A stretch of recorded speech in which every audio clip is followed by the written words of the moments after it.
There we go. Okay. Let's not show my personal email. Not that anybody actually would care, but I just want to be careful. So, Dan here, the new DM. Finishing the last look at this playtest. I'm liking it so far. You might not. You might not. You don't have to. But if you do like it, I'm right there with you. If you don't, there's valid reasons not to like this thing. But we're going to finish it up. And then we've got, and by we, I mean me, I have some more content planned. So, Warlock. We've got Warlock Wizard, and then, like I said, I'm going to start doing some videos that aren't related to this. I just thought this would be a good way for me to get some practice in doing this crap. Because talking to a camera, to yourself, it's hard. It's weird. But the Warlock, speaking of talking to yourself, depending on which Warlock you take. Now, it's always been an interesting class. It often was treated as a 2-level, maybe 3-level multi-classing dip, right? You could really increase your power level quickly by multi-classing into a 5th ed Warlock as, say, a Paladin. And thematically, that made a lot of sense, because the whole idea of a Warlock is selling part of yourself through a pact, whether it be your soul, whether it be your allegiance, whether it be whatever, like depending on who you're selling to.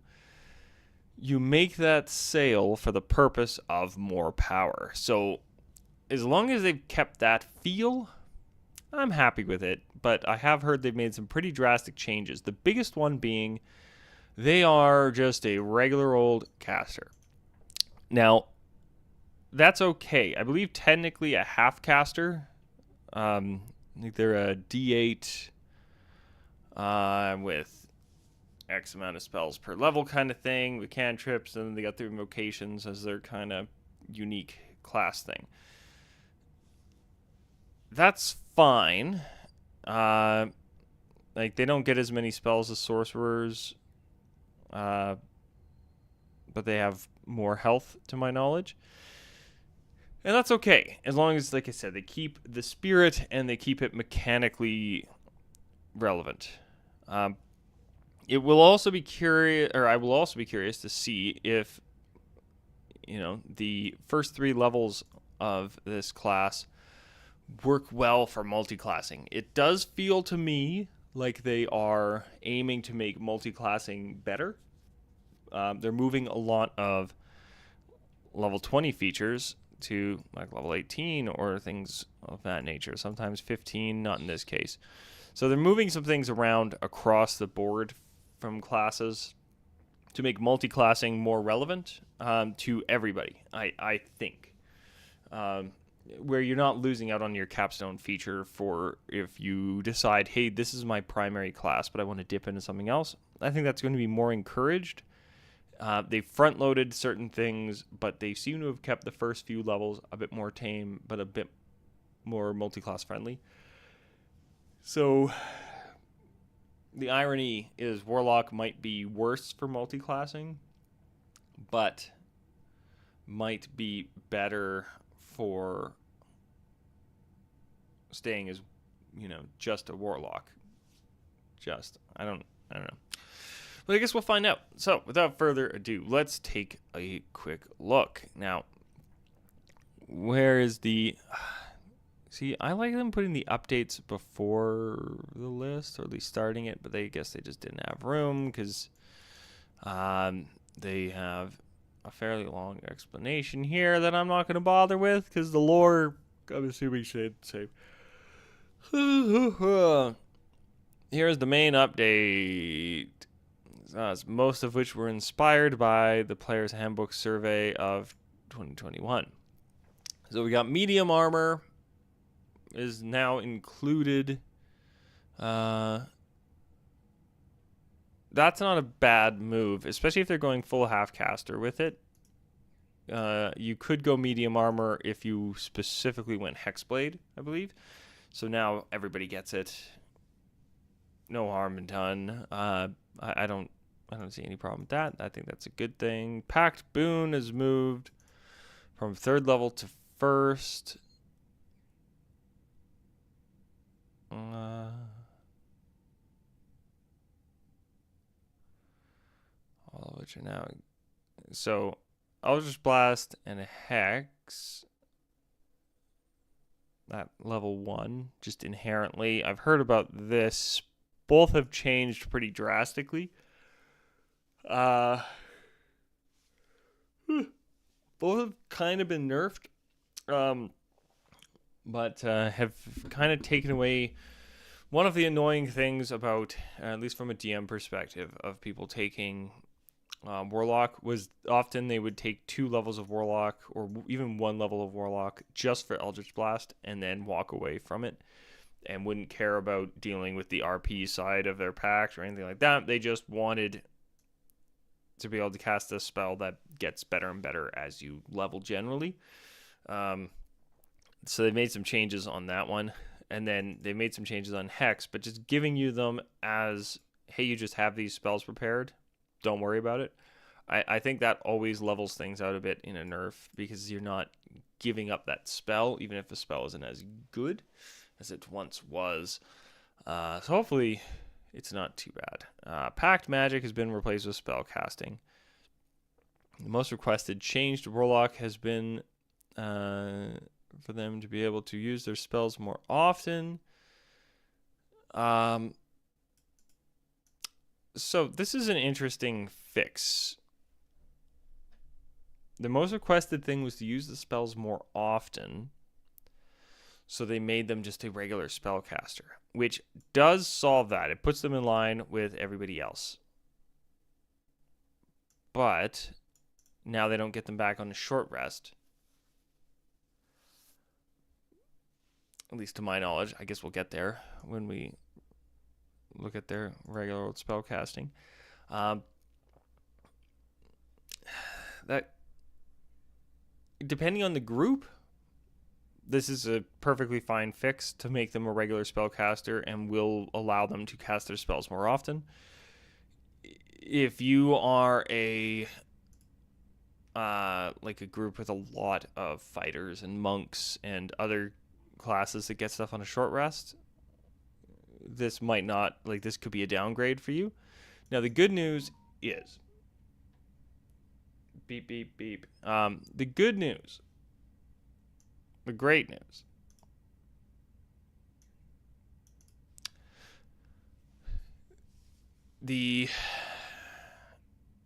lost my train of thought because I got a text message and another one. Yeah. I love people who put thanks as a separate text message. Though I wonder if that's like a power move. Now you have to pay attention to my text messages because I sent you 2. More likely to check it. Anyway, so if you're in a regular group, yeah, this gives you more spells per day, generally speaking, I would say. But the mechanic of all your spells being the highest level goes away. So what I was going to... I remember what I was going to say. If you preferred the old mechanic, this is where having both handbooks can be really handy. If you prefer the original Warlock, it should be compatible in... We swear it's not D&D 1. So, yeah, if you like the old way of doing things, it should still just work. You just can't pull from this book with it. Invocation now caps at 9 rather than 8. Cool. Mystic Arcanum has become an Eldritch Invocation option. Now available at level 5. Previously, they had to wait until 11th. Okay. So we'll take a look at that. Contact Patron is an 11th level spell. depending on how you have, well, we'll have to check that spell out, because for some that might not be a big deal. Hexmaster is a new 18th level feature. Eldritch Master has been removed. And then, so I wonder, okay, 5e Warlock. Wikidot, because I like their layout better. So the Eldritch Master was the capstone. They have removed them. Mystic Arcanum.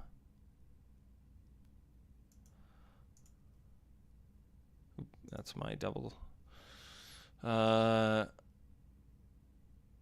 Is now a invocation option. But before happened a few times. But I didn't see a lack of things.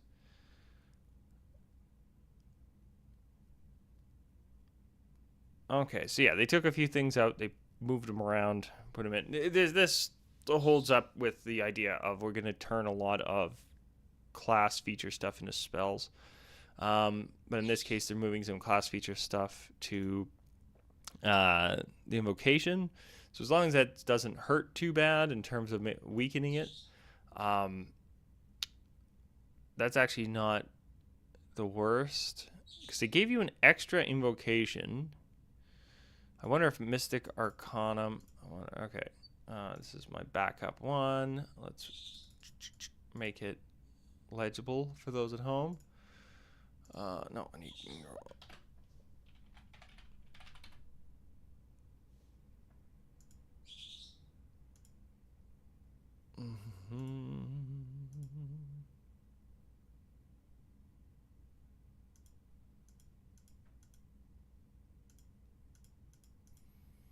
Mystic Arcanum repeatable. That's what I was going to check. So you used to get a bunch of these for free, quote unquote. I always like to say included, because it's kind of like Netflix. When somebody's like, "Oh, well, it's free with Netflix," it's like, no, I paid for Netflix. It's there, right? So you pick Warlock, and you used to get this included in your class stuff, and now you can decide to choose it.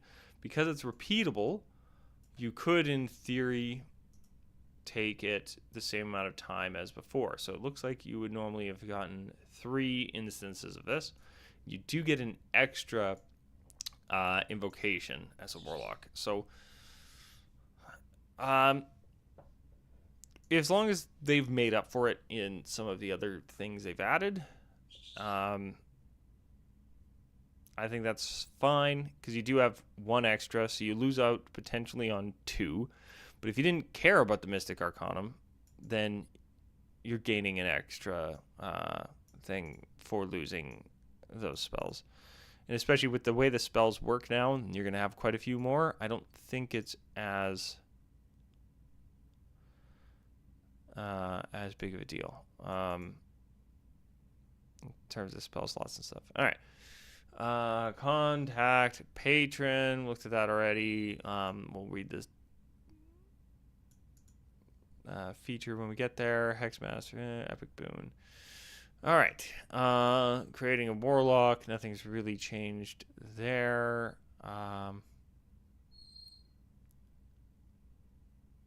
They start with a sickle and 2 daggers. It used to be picked from 2 different sets of things, I think. So that's going to be interesting if it's just, here's the new loadout. I haven't checked these too carefully. I'd be curious how much has actually changed in some of the starting equipment stuff, or actually will change in the end with starting equipment stuff, or if this is going to be, they just threw this in because this is the playtest. But proficiencies all look like what I'm used to seeing. Multi-classing and Warlock, again, front and center. I hope they keep this. If anybody from Wizards of the Coast watches this, keep this idea. Add half of your Warlock levels rounded up to the appropriate levels from other classes to determine your available spell slots for casting spells. You prepare spells for each class individually, referring to spell. Yeah, so you add your spell slots based on that, and then your available spells based on your class level. Easy enough.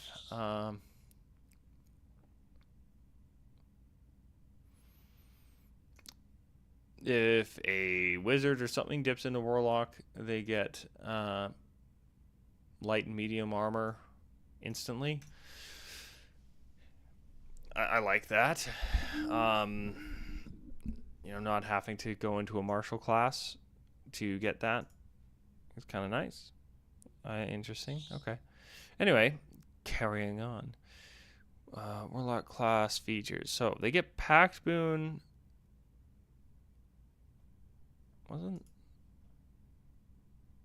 So Pact Magic and then Pact Boon was at level 3. And then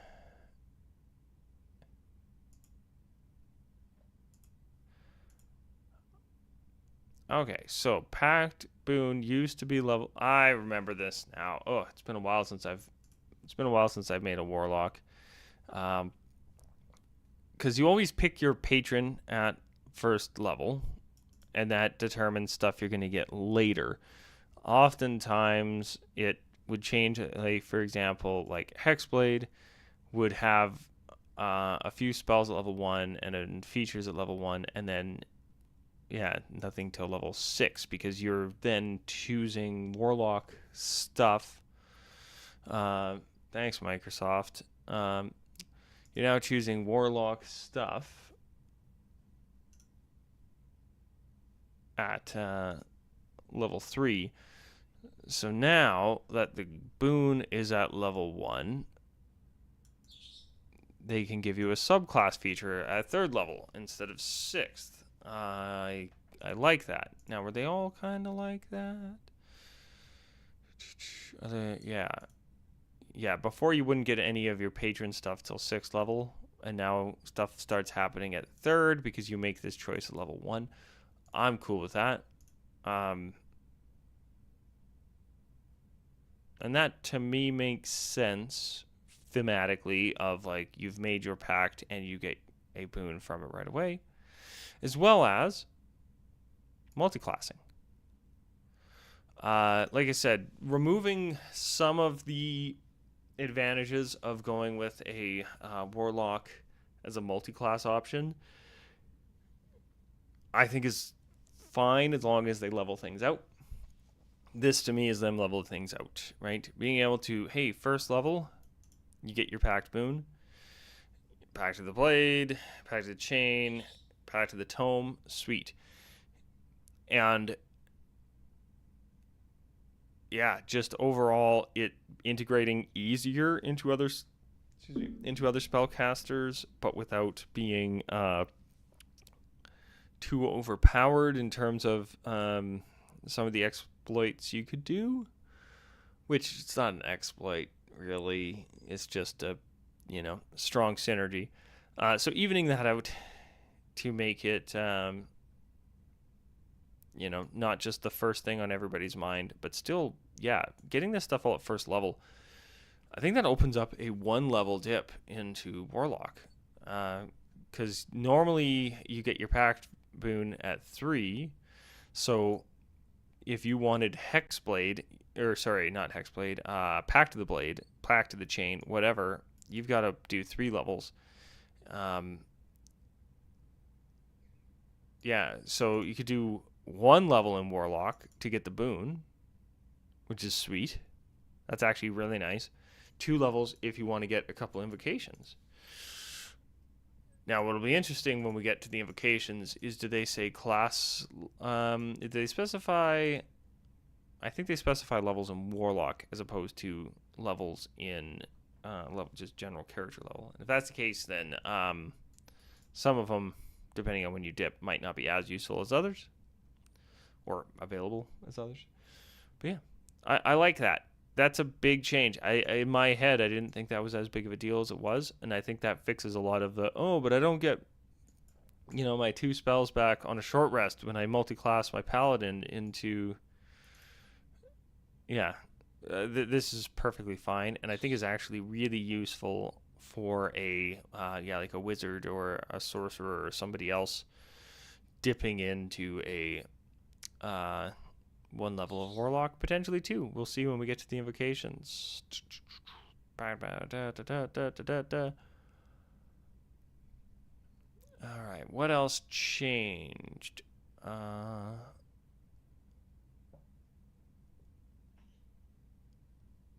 Oh yeah, they get Eldritch Blast and Hex, and then Pact Magic changes to spell casting.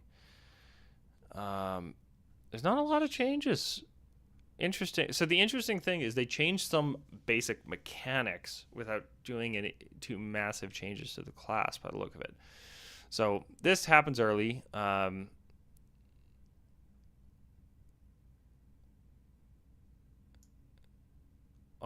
I lied. These are bigger changes than I thought. So they've changed, as I said before, the spell Pact Weapon. So, Pact Familiar is now a spell instead of a bonus to your familiar spell that was like a really long explanation to how to do it. You summon an entity. It has its own stat block. I love that they're moving to this, right? Players don't usually have access to the monster manual because why would they? So they usually just have to Google, like, it's always an owl if they don't have the advanced feature set. So just having, hey, here's your stat block, no matter what you kind of do. I like it.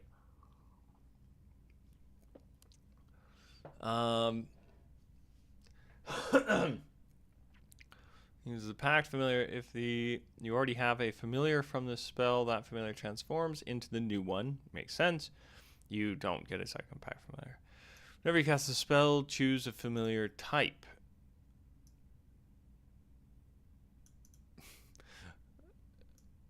Tentacles, that's funny. Celestial gives you Owl, Raven, or other bird. Dragon, Pseudo Dragon, or similar Dragonette. Fae gives you a Pixie Sprite. Fiend, Emperor, Undead, Skull, or Shadow. Yeah, having just like a flying skull behind you is funny. Now, something I note here, I'm willing to guess without seeing the stat block.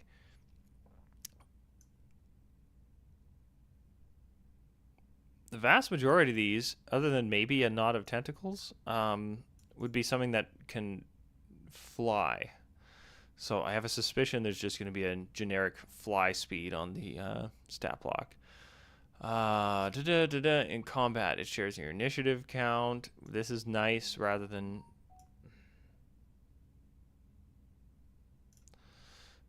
shares your initiative count rather than having to roll it separate. I like that, but it takes a turn immediately after yours is also important.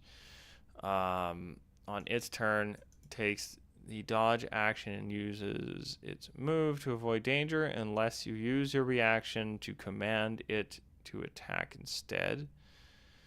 Disappearance. I could dismiss it as a bonus action. I can't remember if that was a bonus action before. It might have been an action to dismiss it. Oh,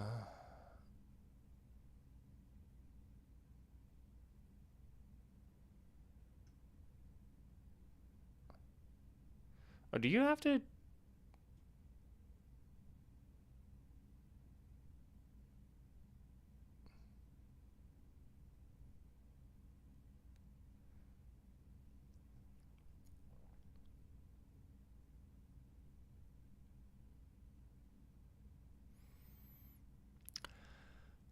I don't think you can unsummon it and summon it at will anymore.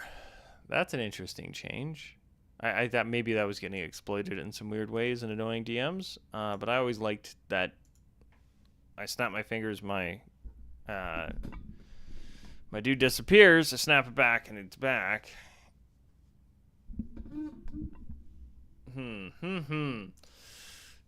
Remote viewing as a magic action, you can see through what your familiar sees and hear what it hears until the end of your next turn. So, yeah, and you can just keep re-upping this as a like warging into it. That's fine. Cantrip upgrade. When you reach 5th level, you can communicate telepathically with familiar as long as you two are on the same plane of existence. Additionally, while perceiving through your familiar senses, you can also speak through your familiar in your own voice. That's funny.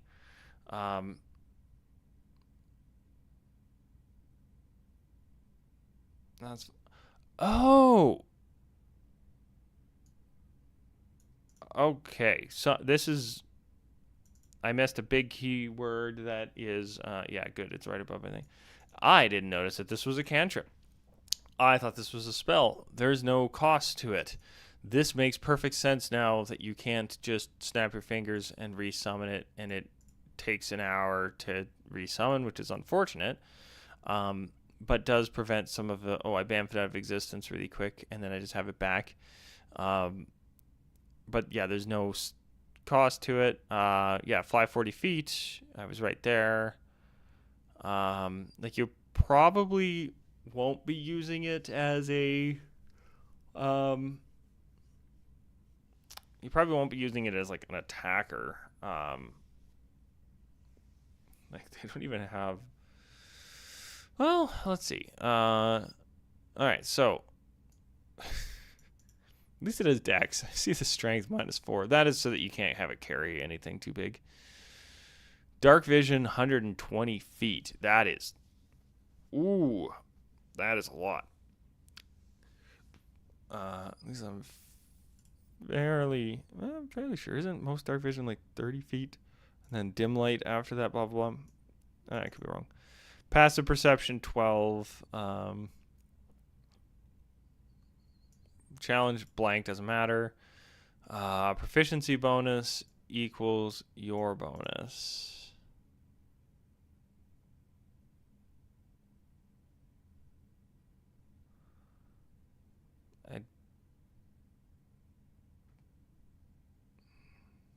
Probably because it has some, yeah. All right, actions, melee spell attack, and then with a damage based on what type you summoned. That's kind of cool.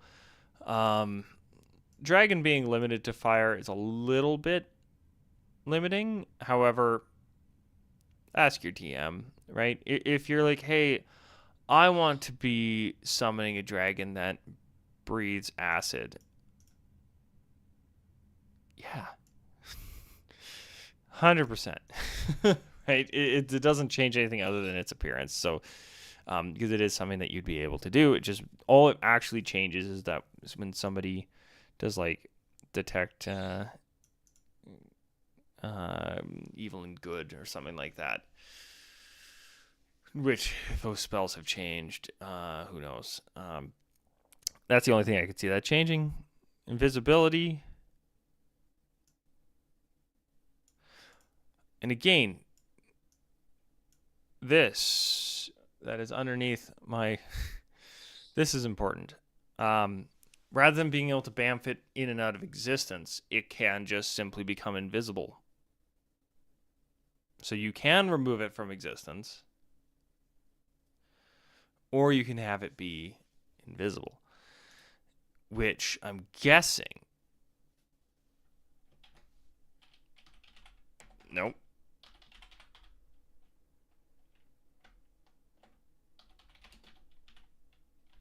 I'm going to see if they have changed. Oh, man, I cannot spell. I'm just going to hit. Find fam. Oh, is it? Oh, it's from.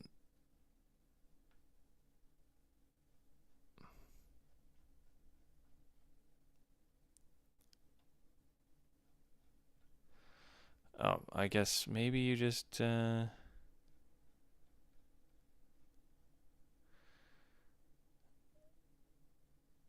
Did they not have...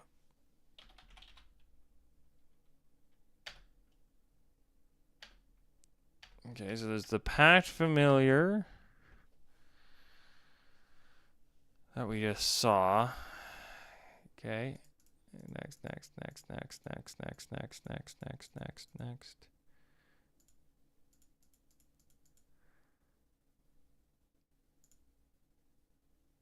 Interesting. Okay. I could not see regular Find Familiar in here. I have a suspicion they're going to change Find Familiar a little bit, but it won't be as good as Pact Familiar.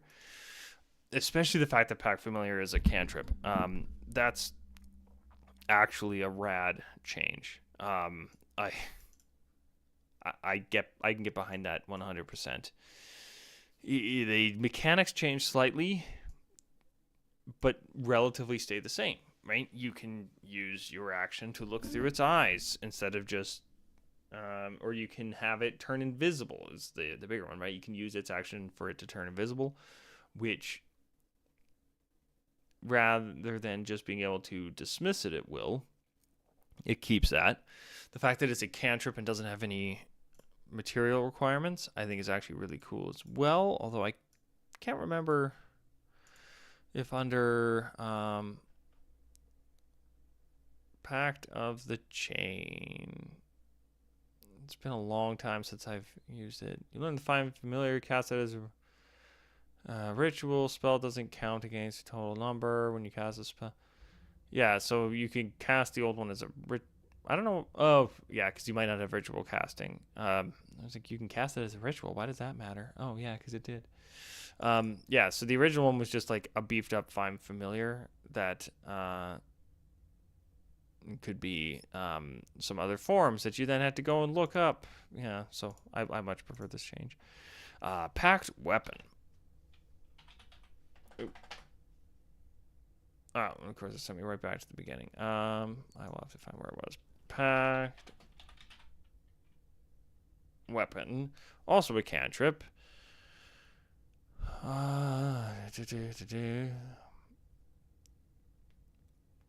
Gives you proficiency. Makes it a returning weapon.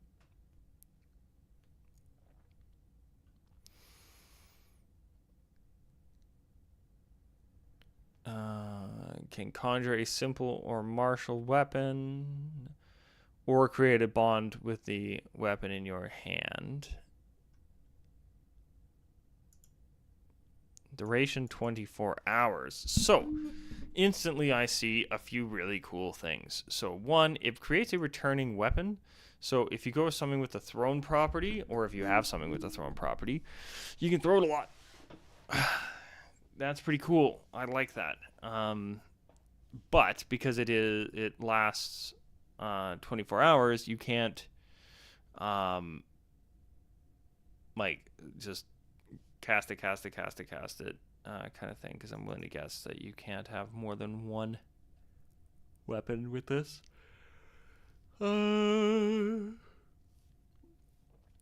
Yeah, it ends when you create a bond with a different weapon. So yeah, you can't. And because it's an action. But yeah, the returning weapon. I could see this.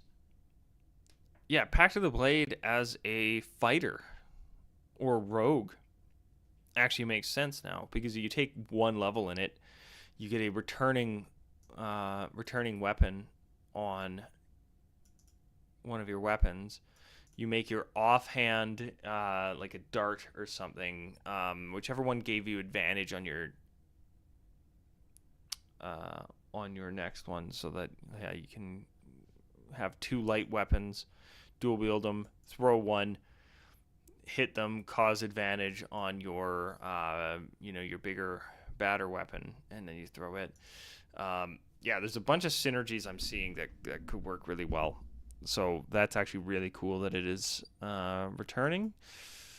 What else does it do? When you hit 5th level, you get gain the extra attack feature. With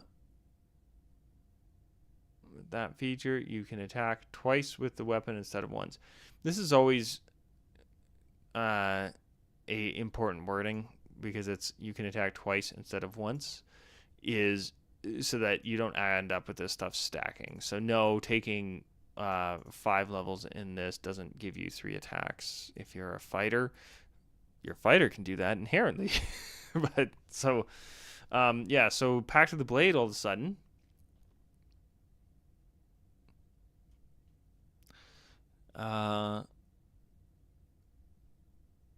actually is super valid and awesome for a whole bunch of classes. Like even a druid could potentially take this to take Eldritch Warrior and I know on my Spore Druid I'm meleeing a lot. Because this is a way better Shillelagh in a lot of ways.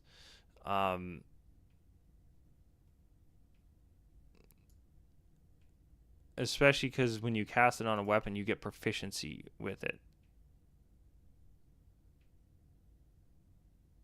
Must lack the heavy property. I was going to see if there was any limitations. And you can conjure it, or you can cast it on something. So anything without the heavy property. So yeah, dual wielding is definitely on the table.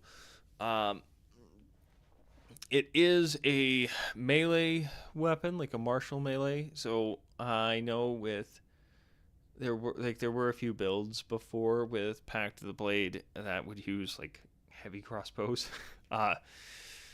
So moved away from that. It has to be a melee of some kind. I do, like I said, I like that it can be returning. I mean, heck, you could do like a javelin or some crap and really make this thing wonky. Which instantly my head goes to I imagine then would be like a gladiator with a javelin in hand, who like sold his soul to win in the arena or something like that, and now the javelin never goes away or something funky and weird like that. It's just how my brain works. Yeah, that's really cool. All right, where the heck was I? That's the spells and junk. I was way down here because it sent me right back to the beginning because I clicked something wrong.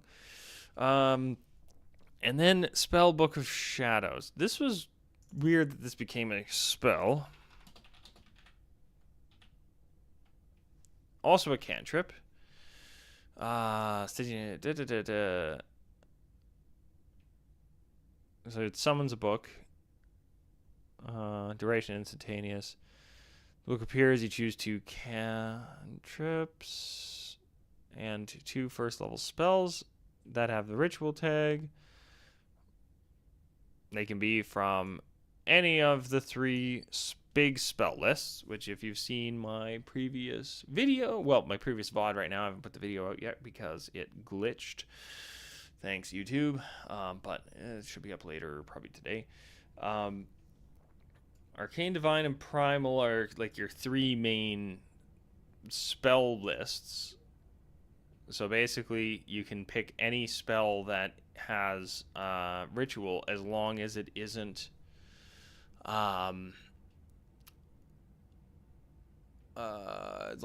like a class feature spell. Because that's what they're doing, is they're having 3 big lists plus class feature spells or class spells. I'm here for it. They must be spells you don't already have prepared. Okay. I think it would be a waste to prepare, although because you can cast them ritually, I could see this being important.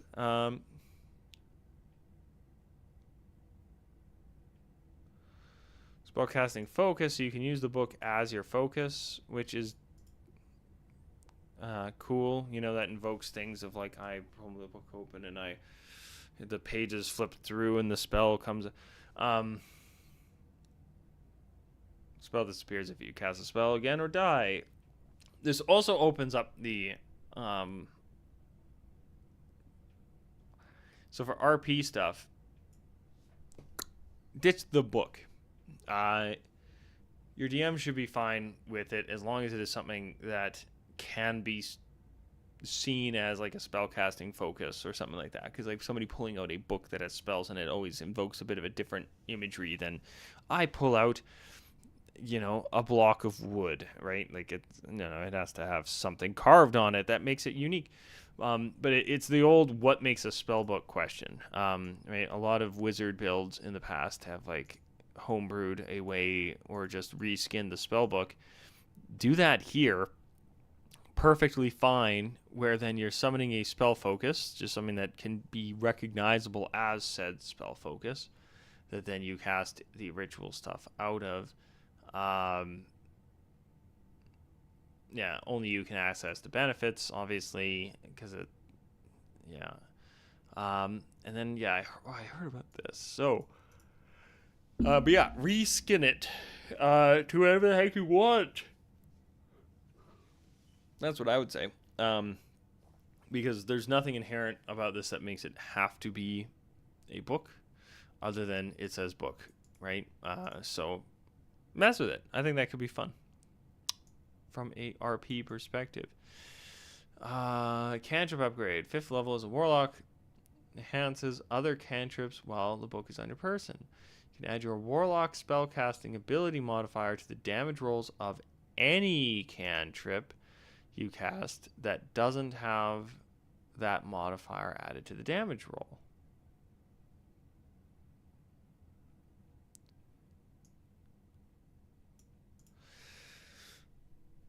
Okay, I'd be curious to know, are they getting rid of the invocation that lets you do that for Eldritch Blast?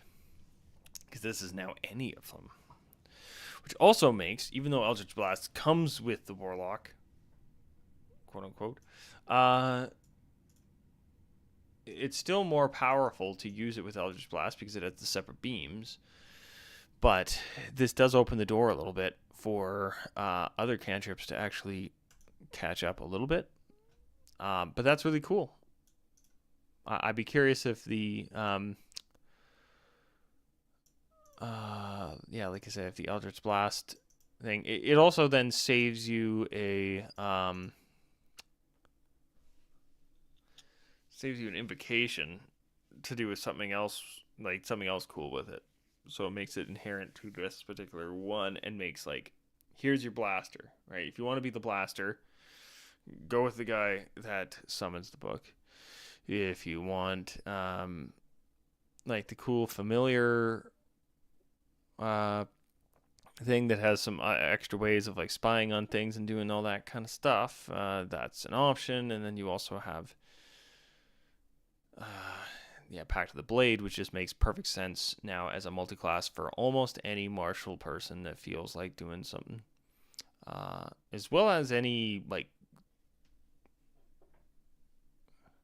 weird melee wizard, or I could see bards doing it,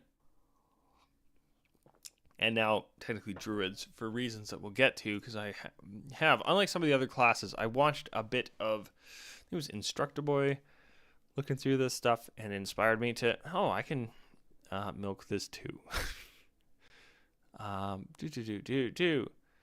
So preparing spells and spell casting stuff. So like I said, dope. I like all of these. The Book of Shadows thing makes Pact of the Tome your Eldritch Blaster rather than Warlock, that being... Oh, okay.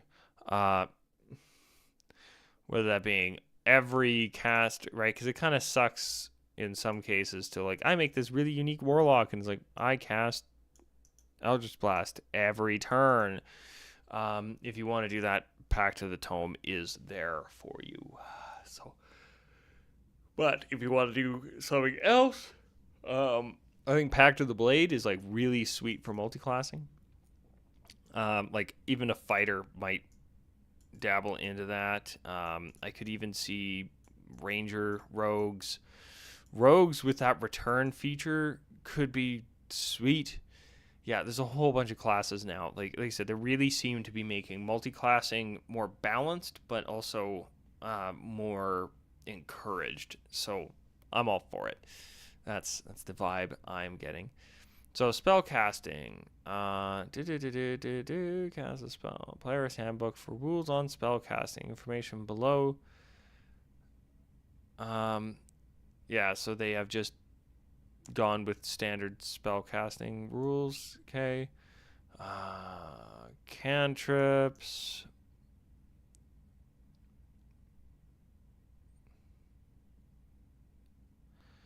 Whenever you gain a warlock level, you can replace one of your cantrips. Okay. That's I think before that was like every Tasha's added that of like every 3 levels or something. So just being able to change it out every level, I think is actually really handy.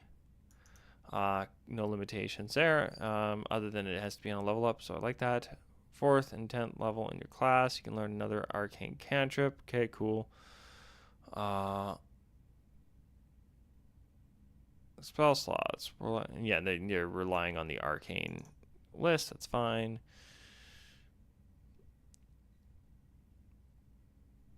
Oh, that's the other thing I missed. I thought this was later. I just am blind. So your spellcasting ability changes between which pact you make. So yeah, Pact of the Blade is Wisdom or Charisma, which makes Pact of the Blade again like really useful as, say, I am a cleric or I am a pending to keep it a charisma class, a paladin, right? Pact of the Chain, I am a wizard, I am a sorcerer. Tome, intelligence, wisdom, like this all makes perfect sense. Interesting that you could make a wisdom-based Pact of the Blade, like just a warlock where it is just purely Pact of the Blade, where you've like sworn your oath to a blade, and that it, yeah. Because depending on available, like if they keep the Hexblade, the Pact of the Blade, you could really make like a very monk-esque. No, I have sworn an oath to this blade, for it is down my family line, etc. And really opens up some doors to a like a pact that dramatically fits well for like a good warlock, rather than just, well, I guess it's gonna be a celestial because I want to play a good one, but then you're stuck with, yeah. Yeah, that's sweet. Okay. Yeah, that's what I was curious about, because I thought that was going to come up under spellcasting, but apparently it came up under the packs you take. I am intrigued by Pact of the Tome not relying at all on charisma. So this is the first warlock in any of these recent 5e stuff that doesn't use charisma. Some have house ruled, like, yeah, if you're wanting, you can make like an intelligence based warlock, but being able to make a purely wisdom based casting warlock, or a wisdom based intelligence, or sorry, an intelligence based warlock, that's sweet. I like that. Cool. I'm liking all the changes I have seen so far. Yeah, all this looks like just regular stuff. Spellcasting ability or pact. Yeah, if I had somehow completely glazed over this, it mentions it directly here, so that's cool.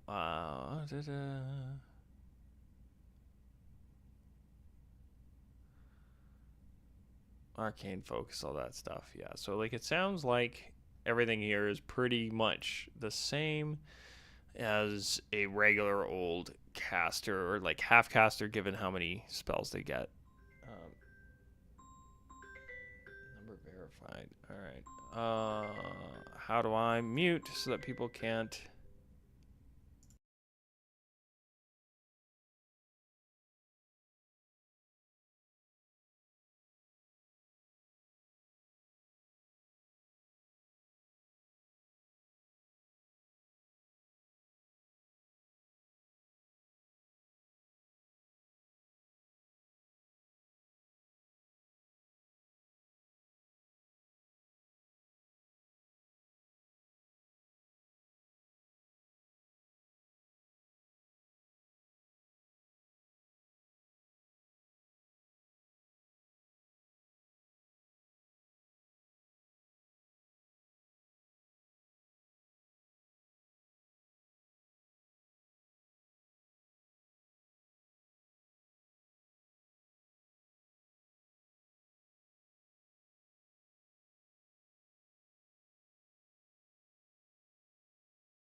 I guess I'll find out if you heard that or not.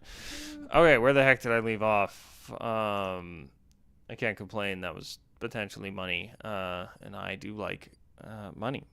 I do not make money doing this yet. Not really the goal, but someday would be nice.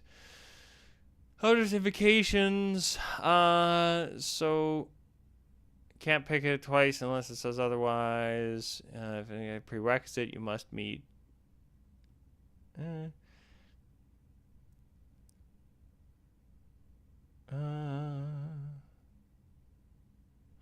Yeah, it must be 5th level. Warlock is different than like 5th level. And this is something I if you've seen me mumbling my way through some of the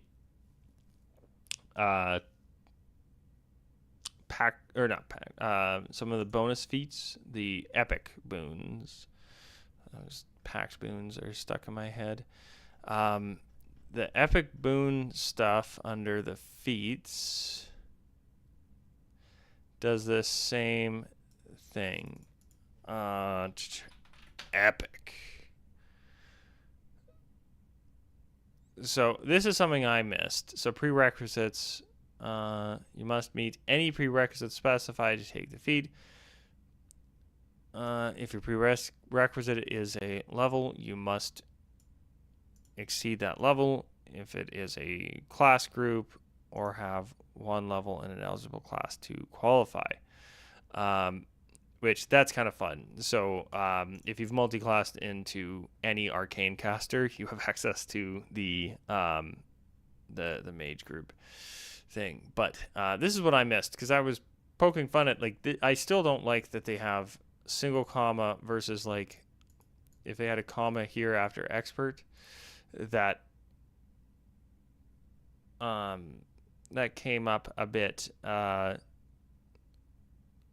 earlier on where that changes the reading completely, but it's because this is non-negotiable, and that's I think what they were trying to say here,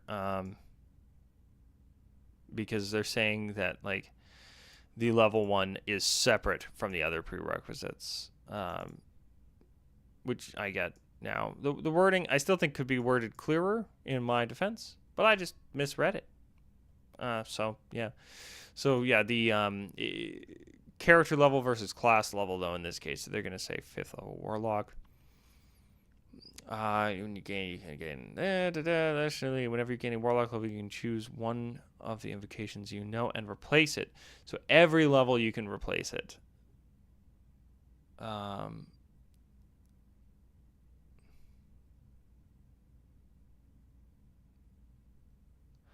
Yeah, and you can replace the spell from Mystic Arcanum by basically taking it again. You can only do it for 1 per, which is fine.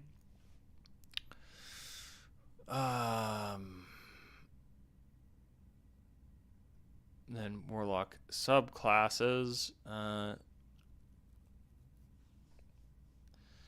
The Fiend is detailed here, and yeah, none of them will work with none of the previous ones will work with this new rendition. So you have, if you're doing the playtest, you have to choose the Fiend. Okay. 4th level feat, Eldritch Invocation, subclass feature, Eldritch Invocation, feat. I don't like how they turn. I kind of do. I kind of don't. That they turn this to ability score improvement. It gave me hope that they were just making feats inherent, that you like just always get them. But that's just too bad. All right. Subclass feature, contact patron. In the past, you have usually contacted your patron through intermediaries. Now you can communicate directly. Always have contact other plane spell prepared. With this feature, you can cast a spell without expending a spell slot to contact your patron, and you automatically succeed on the saving throw. Once you cast a spell with this feature,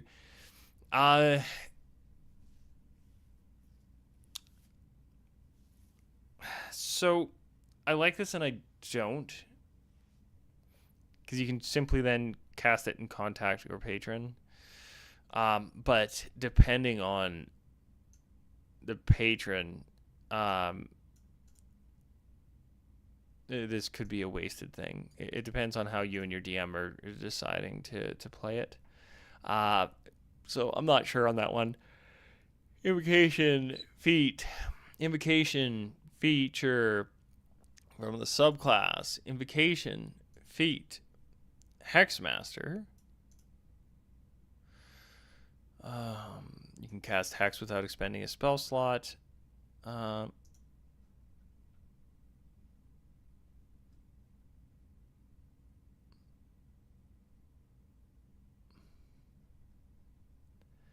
What was Elder's Master?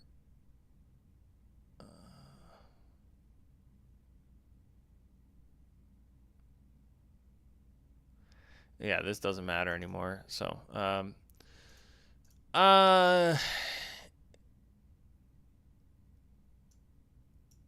have to look up what they've done to Hex to really know. Well, let's do that now. So here's what I'm seeing. This is an interesting thing with the Warlock versus some of the other classes. Sorcerer had like, here's an ability you get at this level that happens to be a spell, but here, and then here's another one, and here's another one. You also do get a bit of subclass features tucked in there, but had some very, here's a thing. This seems a lot more like choice stuff. Like you get a big set of choices at level 1. You get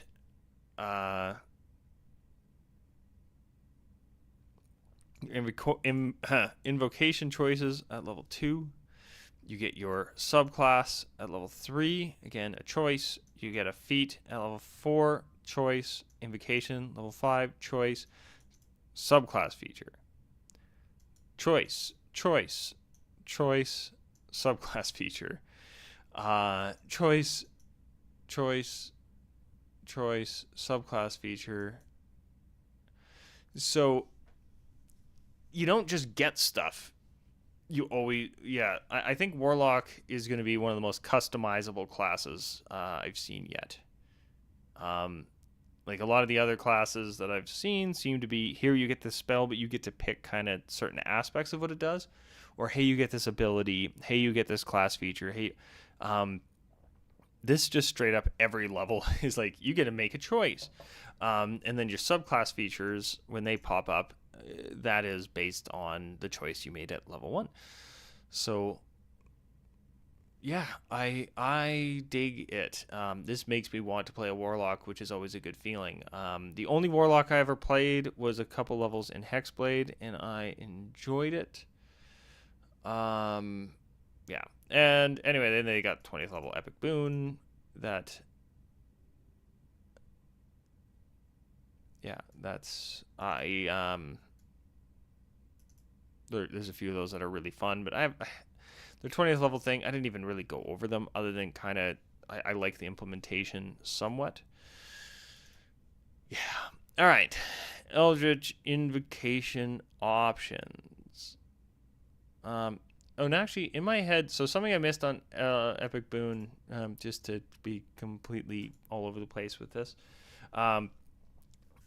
When you, I have a suspicion that the Epic Boons do require, because they say 20th level, specifically on the class.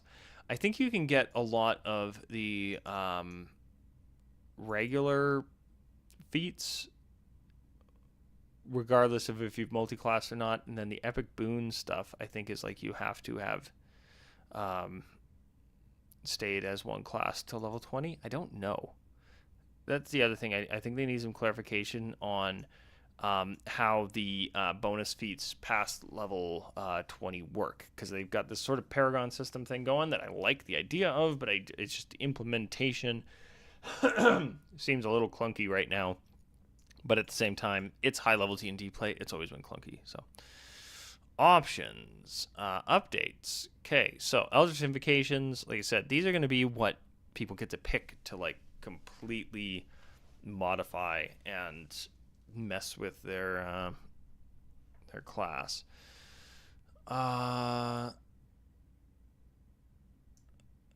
I see instantly here, though, before I look at the changes, you can get this Agonizing Blast with...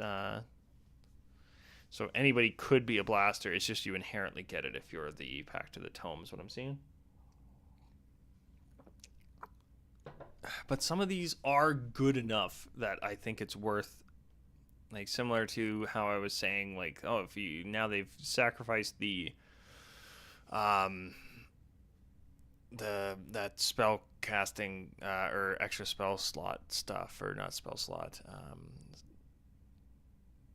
Mystic Arcanum, sacrificing having that be inherent to give you an extra invocation. It just gives you, again, more choices. So if you didn't care about that, now you can pick more cool stuff. So because you get this, essentially, and it doesn't look to stack, because I believe specifically the other one had said... oh,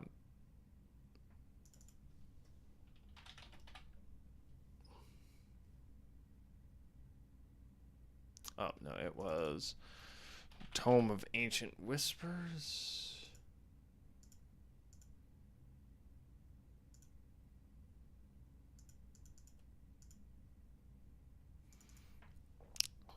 Book of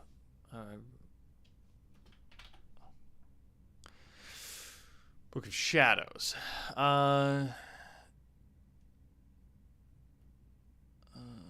You can add your modifier to any cantrip you cast that doesn't already have that modifier added to its damage roll. Yeah, so these don't stack, but then it opens up another one. So you could take this at level 2, and then at level 5, because you can swap these out every level. So you get it at level 2, and then you get basically another one at level 5, because it empties this slot out. Anyway, all right. I'm all over the place today. This is what happens when I'm not drinking and do this. Bling replaced by lessons of the first ones, which can be used to take... okay, Whispers has changed.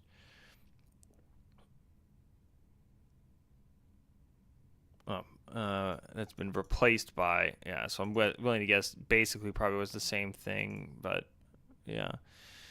Ancient Secrets has been absorbed by the Book of Shadows and the Warlock's new spellcasting feature, so this just goes away.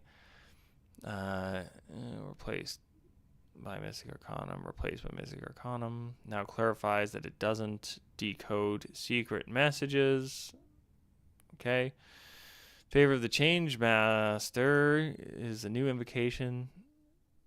Okay, we need to look into that one. Gaze of Two Minds is now usable as a bonus action rather than... Okay, so we need to check out Gaze of Two Minds. It no longer applies blinded and deafened conditions to you and allows you to cast spells from your space and requires 5th level. So we need to check out Eyes of the Runekeeper, Favor of the Chainmaster, Gaze, Gift of... just imported from, so that's... They're just adding certain things that were in Tasha's, which is fine. Hexer enhances Hex. We'll have to look at that one. Lessons the first ones. New Invocation. Dabble in different areas. Cool. Life Drinker is now requires 9th level rather than 12th.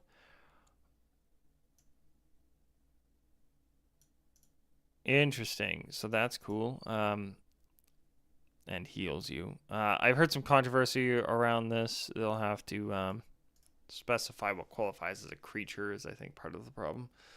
Some people were saying the bag of rats. Of like, I carry around a bag of rats and I stab a bunch of them and I heal myself. Yeah, so you have to be careful of that. Minions of Chaos. Replaced Mystic Arcanum. Replaced by Mystic Arcanum. Okay, Repelling Blast. Now works on creatures that are large or small. So I think they used to be something else. So a bunch of these are going to be the same. So we're going to pop, pop.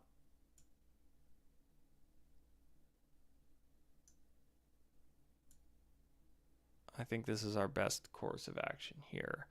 Start from the top. So a bunch of these went away.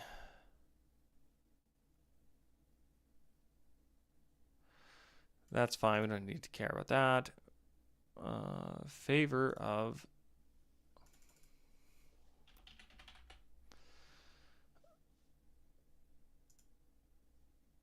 all right.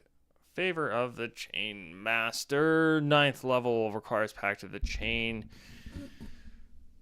Whenever your familiar hits with its Eldritch Strike, the target experiences the following effect. Oh, this. All right, so I may have to take back what I said earlier about being able to select the damage type based on, like, oh, I want a dragon that's acid. But we'll see. Target speed reduced by 15. Can't take dash or disengage actions. Ooh. Can't take disengage. That's cool. All right. I don't think I've seen that too much. I've seen just it reduces their speed. And I think they're going to be moving to this more of just it reduces their speed by X rather than half and stuff like that. Celestial, next attack roll against the target before the end of your next turn has advantage. Target is invisible condition. The condition is pressed for the duration. That's cool. So if you have a way of seeing invisible but your party doesn't, you can basically get rid of it until it gets hit. So that's sweet. And yeah, the next attack roll against. So it's kind of like Guiding Bolt. That's cool. Medium or smaller can knock it prone. Oh, and that just happens. Like you just hit him and it knocks him over. There's no saving throw. Charm condition until the end of your next turn. It perceives both you and the familiar as the charmer. I could see this getting fun and just ways of creating confusion on the battlefield. That could be interesting. Like charm condition, I think they must be making some changes to how it works in some senses. Because if they're making it inherently happen, right? Again, no saving throw. This becomes like better than Charm Person in combat, which could be the point, but I guess we'll see. You could also see this interestingly used in a like a boss fight against the players. Having the boss have a cool familiar that does some of this stuff, or giving the boss's minions stuff like this is something I might steal. Anyway, Unearthly Toxin, Poison Condition, so that's super powerful. Target has the Frightened Condition. To the end of your next turn, you choose whether the target is frightened of you or the familiar. Also cool. Yeah, I have to double check. I think you can summon any of these regardless of what pact you take. I mean, generally speaking, people are going to think, oh, I pick Fiend.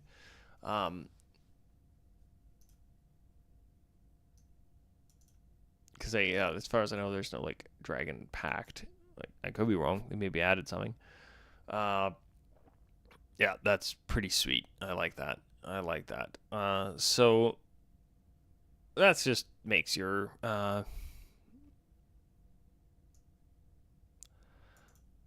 minion better. Gaze of Two Minds.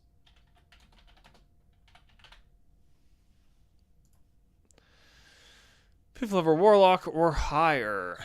again, important Warlock specifically, not like Mage or something. I can use a bonus action, really humanoid, perceive through its senses until the end of your next turn. As long as the creature is on the same plane of existence as you, you can use a bonus action on subsequent turns to maintain this connection.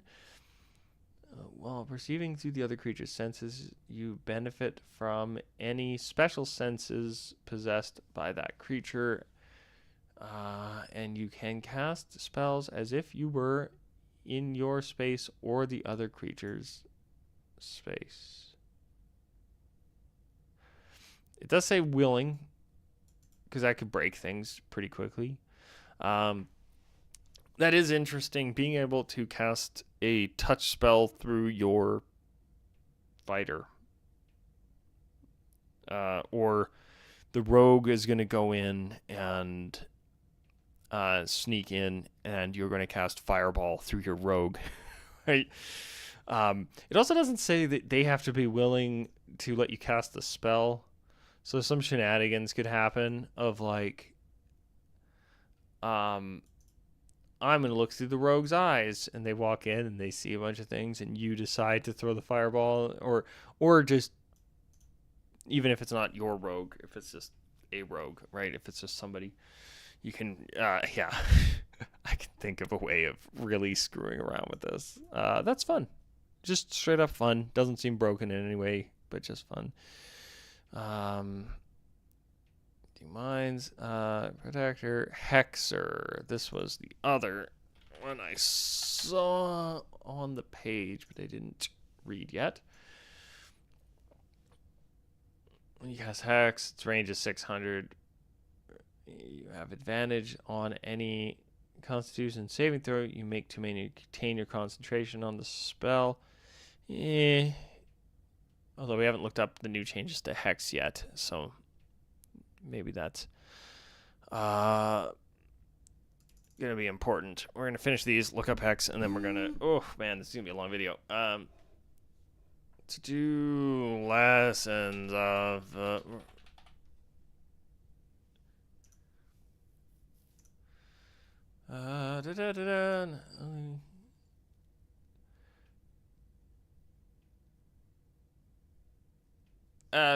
okay, yeah, you get a feat that is available to a first level character. Okay, I was expecting this to be a lot more interesting. Life Drinker. What did I spell wrong? Oh, it's one word. That's what. This was the controversial one because it is broken if somebody wants it to be, but a DM can always say no, but then it's putting the onus on the DM to say no, so making sure it's not too big. You hit a creature. Okay, so requires Pact of the Blade, which you can get inherently at level 1 now. Or, not inherently, but you get at level 1.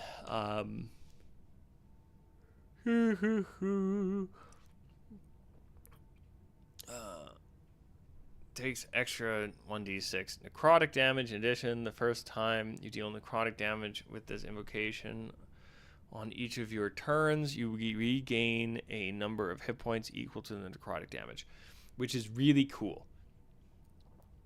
That is really cool. I do wonder, they're talking about on your turn and things like that a lot more. I wonder if like they're going to specify certain things just don't work outside of combat, to try and negate like like I said, the bag of rats thing. Against swarms of enemies, this thing could be like really, really, really useful. When you hit a creature with a weapon, with the weapon of your pact weapon spell, the creature takes an extra 1d6 damage. In addition, the first time you deal the necrotic damage with this invocation on each of your turns, you regain the number of hit. So that's also interesting. So this can happen more than once. So if you have multiple attacks, you can deal this d6 on each of them, similar to kind of like a toned down damage versus improved divine smite from paladins, but the healing happens once per turn, which makes up for the fact that it's a d6 instead of a d8, to keep it in line with something like a paladin. I'm here for it. I think as long as they figure out a way to make sure that the healing doesn't get stupid with players trying to break the game and DMs not having to police that, right? Finding a way to word it so that DMs don't have to say no a whole bunch of times.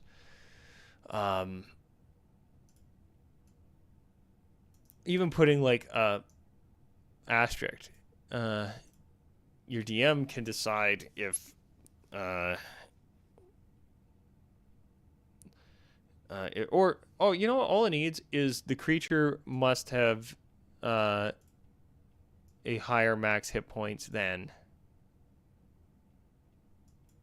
That would solve that. Or must have at least 2 hit dice or something like that. Because at 9th level, all the creatures you're going to fight are going to have at least 2 hit die.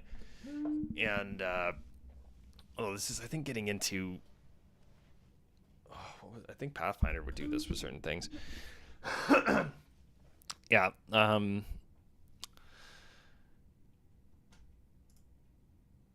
Yeah, I think there's a few easy ways to make this not break the game. Yeah. Yeah.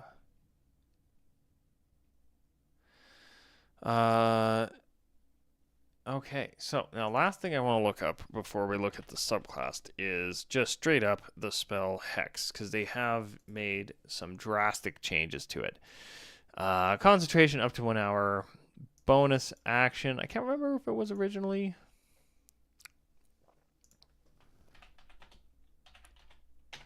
Just regular old Hex. Bonus action, 90 feet. 90 feet, concentration up to an hour. When something dies, you can transfer it to something else. D6. Whenever you hit it with an attack. So the big controversial change is you can only deal that damage once per turn.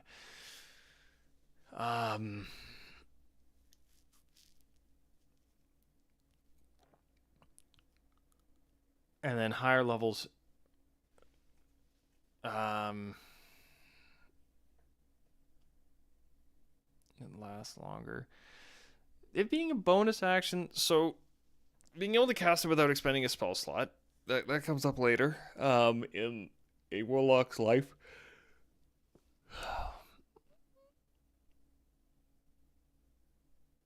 I'm okay with that because then you can just constantly have this up. Oh, I lost my concentration. Oh, I cast a concentration spell earlier, and I'm dropping it so that I can do this because I don't expend a spell slot, and I just want to keep this going.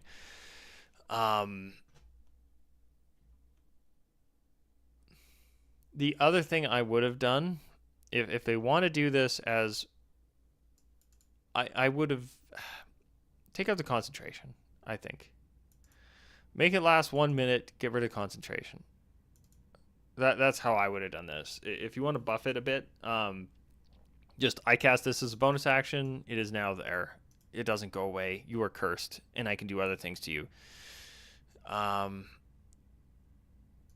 it requires a remove curse to remove, right? Like this is no joke in terms of having to get rid of it. You can't just. Like it's not like poison condition where you can just hit it with your monk's fist and stuff these days. Yeah, higher levels just increase its range, or sorry, not even range. How long it takes to maintain. Oh, okay. It does increase its damage as you level. Okay. That wasn't the case before. So it scales with level differently. Interesting. Okay. Up to 3d6. and a 24 from a 5th level spell slot. Ugh, I mean, you can do a lot of stuff with a 5th level spell slot. However,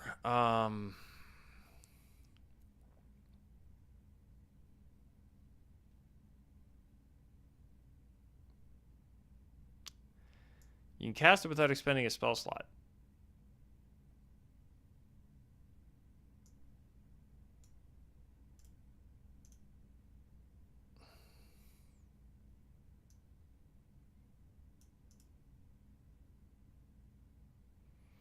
So it's not using a 3rd level or higher spell slot when you cast it with. This is the problem with not having this as a class feature versus having it as a spell, is they have to make it kind of fit in. But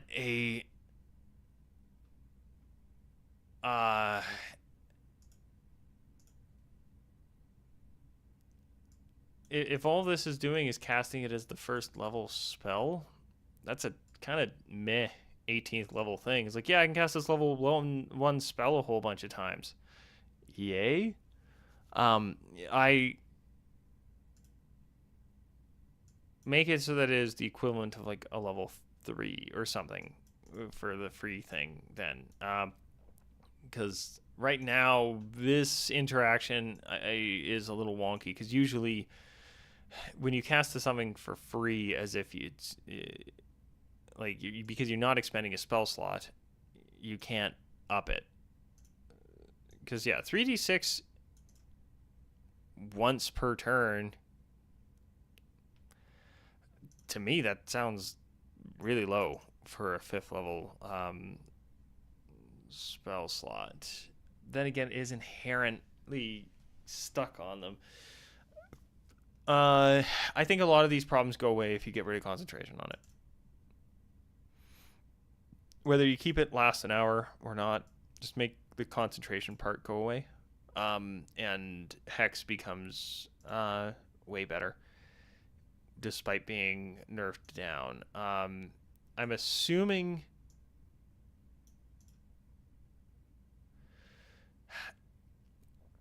part of me thinks that this was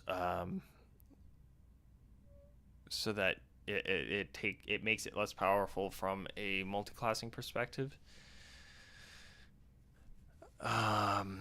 But yeah, the scaling up, again, if the Warlock was the traditional, I'm a 20th level Warlock, so yeah, I've only got a few spell slots, but they're all really high level spells, or really high level spell slots, this could make sense of like, yeah, we're gonna have this scale up, because then it kind of sucks for everybody but you.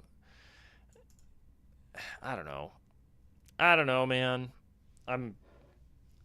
I think it's fine. It's the best way I can describe what they have done with Hex.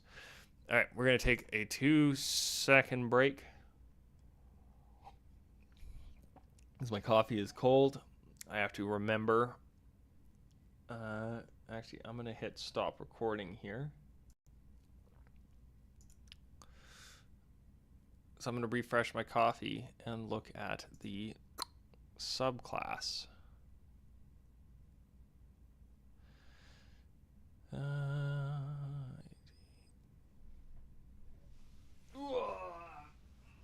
Somebody's gonna come in and see an empty screen.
Okay. Start recording. Huh. Alrighty. So, I'm back. Hex was nerfed sadly.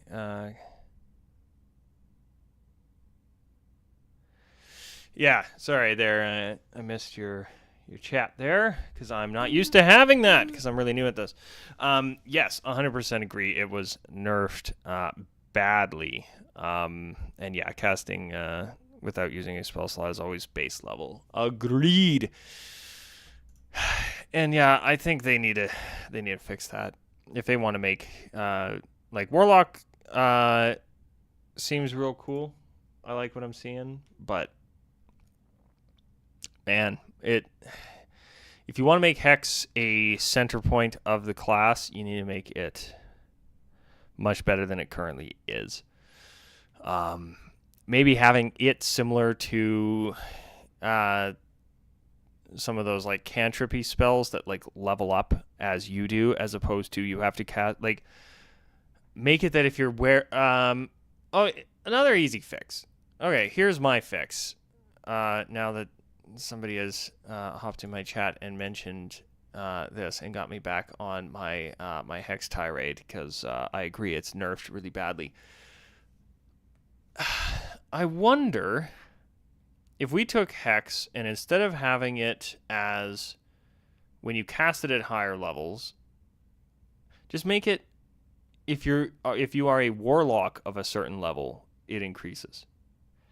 Because then you get rid of risks of multi-classing stuff getting out of hand with it, and it makes the Hex Master or whatever, the capstone-y kind of, you can cast it without expending a spell slot, keeps that nice and powerful. Because if this was again, I would get rid of concentration, but if it was just improves as you level up, right? At a 5th level Warlock, it does an extra D6 or something like that. I don't know if how well that would work, but yeah, if they did something like that, I think that could solve a bit of this annoyance. Because I don't know, it's like, oh, I can cast it for free, but it's only useful if I use a 5th level spell. Yeah, I don't know. I think Hex is they got to go back to the drawing board. I like what they're trying to do. First thing I would do, get rid of concentration. Second thing I would do is tie this to the level of the character, not the level of the spell. They may have to nerf it a bit beyond this, because being able to cast it for free later on, or make it that you can cast it free starting really low level or something, instead of having this for free at like level 18 or whatever the hell. Yeah, not a fan.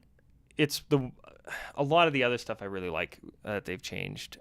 But yes, Kai, I believe, agreed. Hex is nerfed.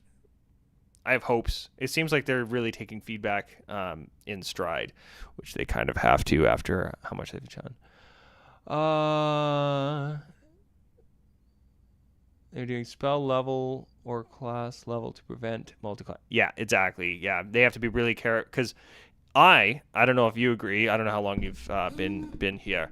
I've been harping on the fact they seem to be really encouraging multi-classing, which I'm all here for, right? Every class so far that I've looked through, not only do they have multi-classing front and center, but they've changed levels of a bunch of things to make multi-classing cooler, easier, and 2-level dips in a bunch of classes way more powerful, but also not out of hand. Being able to do Pact of the Blade taking 1 level in Warlock is sweet. And yeah, tying class level in to a lot of this stuff, because they're already doing class level with Eldritch Blast. So make Hex class level, just like Eldritch Blast. You have 2 signature spells for Warlock. One of them you made reliant on Warlock level. Just make the other one reliant on Warlock level, but it's still a level 1 spell. So on top of everything, it makes your level 1 spell slots more useful than being able to cast it for free later on. Just a bonus. Yeah. Agreed. I think you're agreeing with me. I don't know. It's hard to tell. I can't tell tones of voice over the internet. It's just how it works. But I appreciate you being here. This is like my 3rd stream ever as this channel. So thanks for stopping by. And yeah, I'm going to try and keep an eye on it on the chat whilst you were here. But where the heck was I? I want to look at the subclass. Now, Fiend Patron. This all seems pretty boilerplate stuff from the last time they went the Fiend route.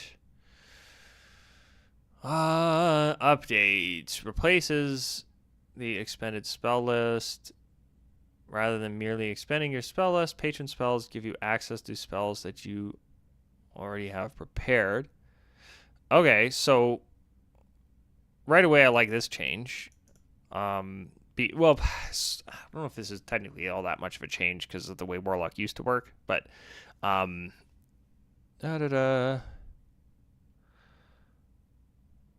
just sorcerers are a really cool caster, and I actually I did a video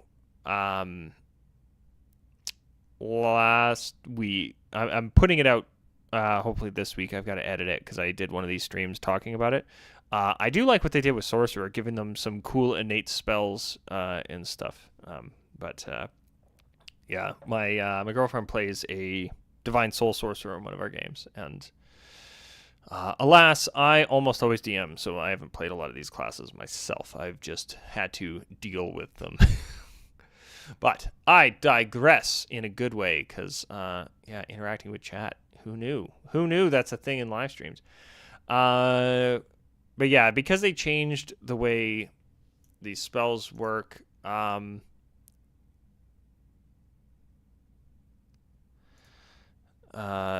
changing it to you have these always prepared is a necessity, so that's fine. This I didn't see until this second, so that's cool. Once per long rest, you can cast one of these spells without a spell slot. Is sweet. I'm playing a dragon sorceress. Start with meta magic adept thanks to custom lineage. Ooh. Yeah, I like the. We did a Pathfinder game where my girlfriend played again sorcerer. She seems to really like them, and went with the dragon on that. And she was a like a cat folk or whatever they're called in. Because they're not technically tabaxi, I think, in Pathfinder. And so her draconic features were kind of hidden underneath her fur, but were slowly creeping out in different ways. It was a lot of fun. Right, so, yeah, I love this. Being able to cast a spell once per day without expending a spell slot.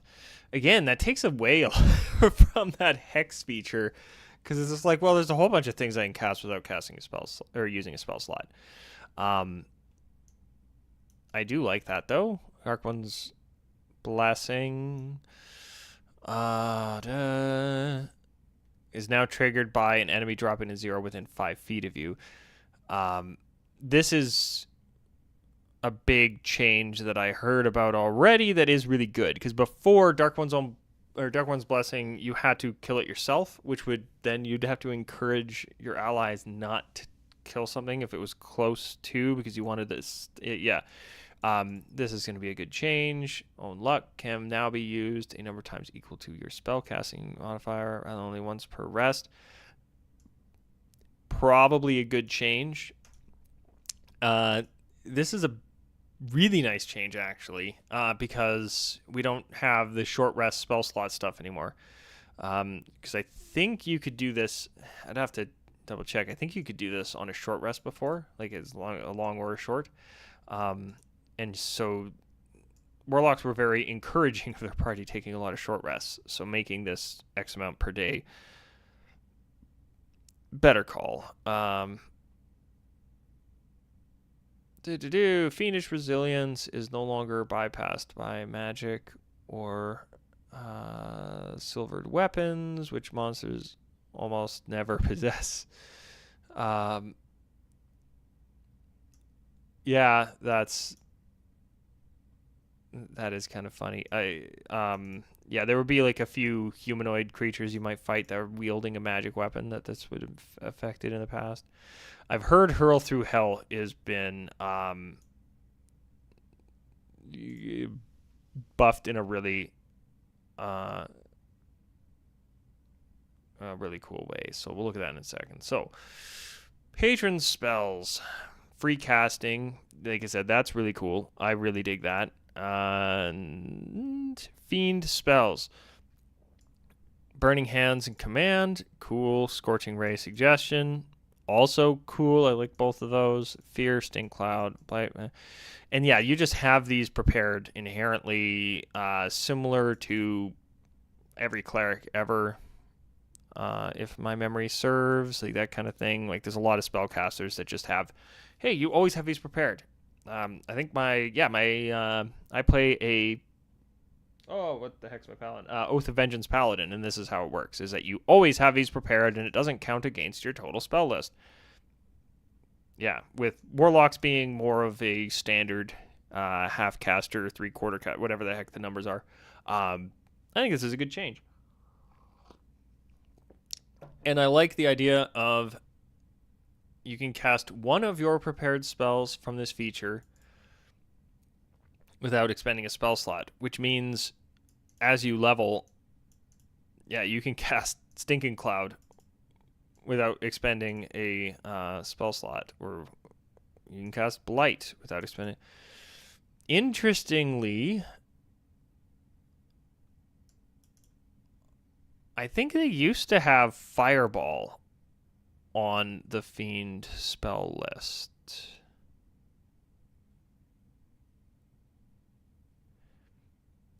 It is no longer on here. I wonder if they're going to tone down Fireball. They openly said that it was a purposely overpowered spell because they wanted to have fun with it. So, but either way, it's not on here. I can't remember if it was before or not. But yeah, being able to cast, like, hey, here's some spells you have prepared. Cool. And then, yeah, you can cast one of these for free once a day. I would like to see maybe this expanded to more than just one spell on this spell list for free once per day, or once per long rest, but I'm going to go with day because that's how my brain works.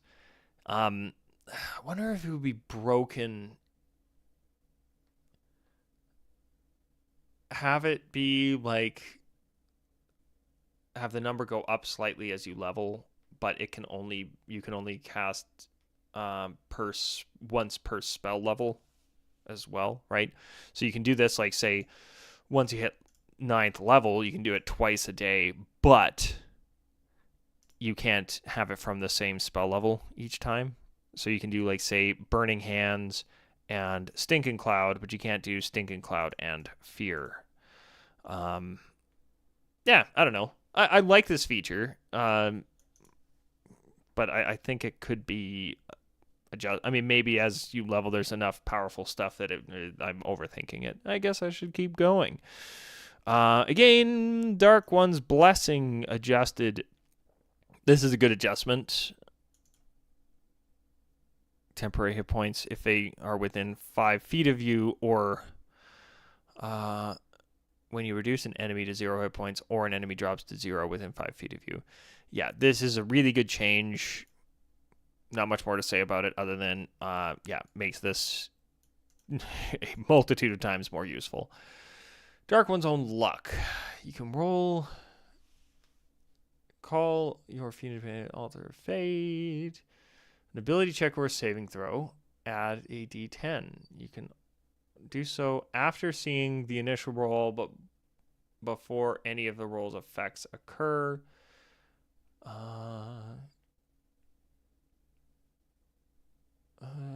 That's per spell casting modifier, which is fine. Now I'm curious, though. I've got this in separate windows now because that's what happens when I bounce between so many things. A Warlock. I'm just curious how the original officially functioned. Fiend from the player's handbook. Yeah, I originally had Fireball. I'm not crazy. They replaced that with Fear. You can still get Fireball. Well, you just can get Fireball because it's on the arcane list, unless they move Fireball to the like Wizard list specifically, which I could see actually, although I'll be at Wizard next, depending I have enough time. I've been yammering a lot on this topic, so we shall see. Dark One's own luck was a once per long or short rest. So yeah, just having like, hey, you can do it X amount of times per day. Oops. Yeah, I'm good with that. Like I said, this keeps the game moving a bit quicker. Wizard got even more OP. I've heard, I haven't looked at it at all. The only class I saw before I looked into this was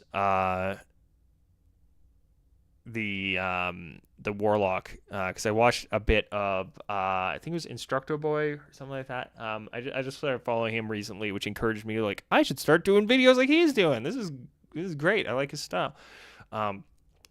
So yeah, he was talking through this part, and yeah, I haven't seen Wizard yet, but I have heard nothing but like, yeah, it's a little broken. They kind of might have to pull it back a little bit.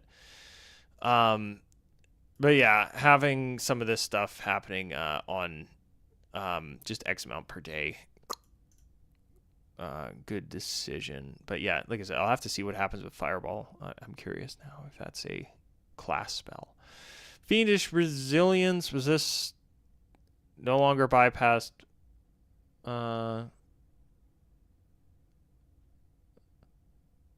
Okay, yeah, fine. This works fine. Hurl through Hell. I've heard this has gone batshit crazy, and in a good way. Oh, hit a creature with an attack roll. You can use this feature to instantly teleport them to the lower planes. The creature disappears, and at the end of your next turn, the target returns to the space previously occupied. If the target's not a fiend, it must make a wisdom save. That's funny. On a failed save, takes 10d10 damage. On a successful save, it takes half that much. Once you use this feature, you can't use it again until you finish a long rest, unless you expend a spell slot of 4th level when you use it again. So you can cast this more than once, but they didn't make it a 4th level spell. That's a bit of an odd... With how many class features they've turned into spells, and then, okay, here's one that you can use once per day unless you expend spell slots to use it. Okay. I mean, I'm fine with it. It just seems like a weird breakaway from the way they are setting things up now. Yeah, and the fact that it just happens is cool. How did this work before? You can use this feature to... Okay, so yeah, I would send them. There was no saving throw before, but you couldn't use it again until... Okay. I keep clicking back to my secondary page for looking up spells and junk. I mean, this is cool. Again, why would you ever cast a 4th level hex? That's what I have to say about that, right? Like, why would you ever use a 4th level spell to cast hex when you could hurl someone through hell? Like, this doesn't make sense. But this is pretty rad. It is interesting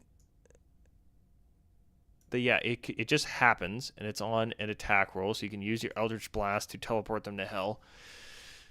And you can do it multiple times a day, and they reappear at the end of your next turn. Now, that's important because you can't just continually hit the same guy and have them vanishing, etc.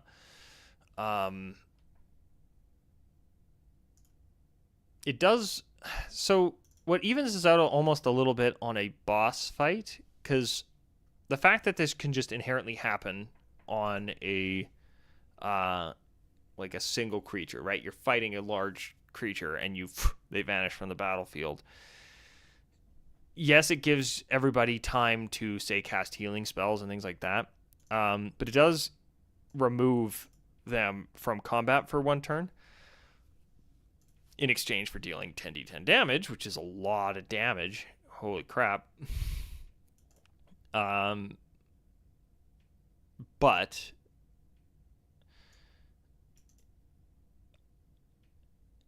it does mean nobody else can damage them for that turn. So it's not too bad. I think this is a bit overpowered, but in a really fun way. And it's thematically crazy and cool. Here's the big thing. Like I said, if I was a fiend warlock, I would be using this as many level 4 spell slots as I have. How many is that at this level?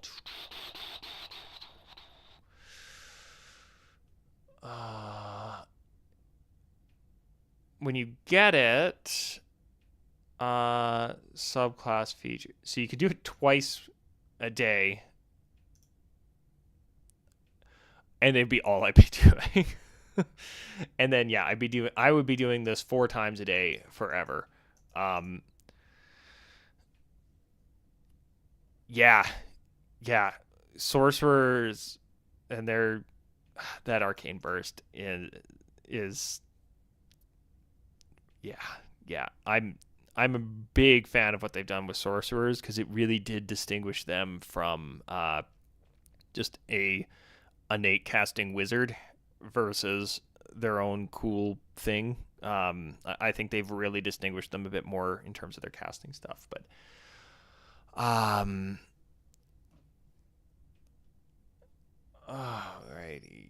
this is... Why would I ever cast a level 4 spell again? This is just really cool. Lots of damage. Thematically, right? Like, and the fact... Here's the other reason I would always use this over any 4th level spell. You can miss. Right? I use Eldritch Blast. I send out a bunch of Eldritch Blasts. One of them hits. Okay, I expend a 4th level spell slot to make it do this thing. Versus, I use a 4th level spell slot. I miss my attack roll. Whatever that spell was is gone. Right? This is like guaranteed damage. Right? This is like a paladin smite on cocaine. Like, this is just rad. And again, as I've said about reading through Warlock, this makes me want to play a Warlock. Yeah. And it makes me want to play a Fiend Warlock, which I've never had an inclination to do. One of my players did and didn't really enjoy it. I would. Yeah. This is just fun. I'm really curious what they do with some other subclasses. And like I said, I hope they fix Hex. I see what they were trying to do, in that it was, every monk's dream to take Hex as a 1st level spell, and you use Fury of Blows and add an extra, what was that up to, like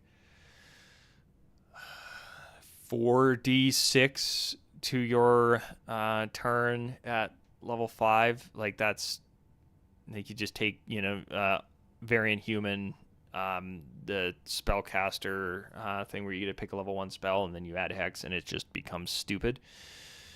I see why they're trying to pull that back a bit, but I think they went way too far. A lot of the other stuff is cool, though. I think if they fix Hex and leave almost everything as is on this class, they have a real winner in terms of versatility between, like I said earlier, the fact that like every level on Warlock is basically a choice, right? You take a pack boon, you take an invocation, you pick your subclass, you take a feat or you up your stuff, you take another invocation, okay, you get your class feature, right? This is the first time where you don't actually make a choice. You just get it. Everything from level 1 through 5 is your call. Choice, choice, choice, subclass. Choice, choice, choice, subclass. Choice, choice, choice, right? You get to pick everything. As our friend here in chat, lovely having you here, mentioned, like, Sorcerer gets a bunch of cool stuff, and you can make choices in the moment of, like, I use this this Sorcerer innate spell that I got to do it would be a choice. Yes, yeah, no, I agreed, yeah, because it is a choice here as it would be a choice. Feet at level 4 as AS. Yeah, they're all. I'm having a hard time separating that it is feat, period, and that ability score increase is a feat. That's still messing with my head a little bit. I know why they're doing it, because it's making feats more innate to the game. So DMs can't say, no, we're not playing with feats. It's just they're making it a bit more like Pathfinder, where just feats are a thing. Versus in 5th Ed, where I've never met a DM who's turned feats down personally, but I have heard that it's a thing. I just always, the more choices I can give my players, the better, is the way I look at it. But anyway, yeah, if you're playing a sorcerer and you use a spell and you can pick, like, okay, I've chosen these meta magics so I can make this thing,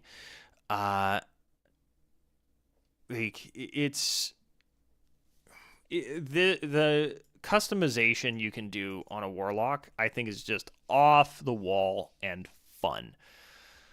And yeah, you can customize all the other classes a ton. Don't get me wrong, but I think in particular, like, having basically every few levels, instead of a class feature that just happens, you get to pick a class feature that just happens. Like, this is really cool. You can do a lot of neat stuff. And like I said, dipping into one level of Warlock is now going to be even more common. Combining the fact that these pack boons happen at level 1, combine that with that the spellcasting modifiers are variable depending on which pack boon you take, making it more viable to more classes, really fits the idea of, like, I want some quick power. Who can I sell my soul to? Right? That's just awesome. So, yeah, playing through a level 20 Warlock sounds like a really good time, but also multi-classing is just really on the table. And as Kai here mentioned, I'm assuming Kai, if I'm mispronouncing that, let me know. The feats are no longer an optional thing of, like, yeah, it's an optional thing. You can choose your DM's discretion, blah, blah, blah. This is innate. This is just a thing that's in the game. They're putting multi-classing stuff in the character descriptions, right? Keep this. Mellow out multi-classing so it doesn't make anything too stupid, but can be still fun and powerful so nobody feels like they're making a bad choice multi-classing. Yeah, multi-class like crazy. And again, multi-classing into Warlock always has made perfect sense from a thematic perspective. So, yeah, I hope they keep all this. Awesome. I'm going to hit stop recording on my OBS and then hit it again because I want to start looking at Wizard. Yeah, because that was the Warlock, and I dig what they're going for. A couple changes I would make, but overall, just a fun time. Let's skipping through. Wizard! Now, everybody is telling me, let's see. Yeah, that is true. They did, what was it? Action surge requiring, like, no, it's not just an action. It is specifically these actions. Does make it a bit less integral for casters, but I see what they're going for. So, win some, lose some, which is okay. Again, like, they need to kind of mellow out some, if they're going to make multiclassing inherent to the game of, like, it's just a thing everybody should have access to, they need to tone down certain ridiculous combos, because it does sound to me like they're aiming for more 12th level and up play. Like, they have a whole bunch of stuff for level 20. Yeah, double fireballs was a problem. Yeah. Okay, speaking of double fireballs, wizards.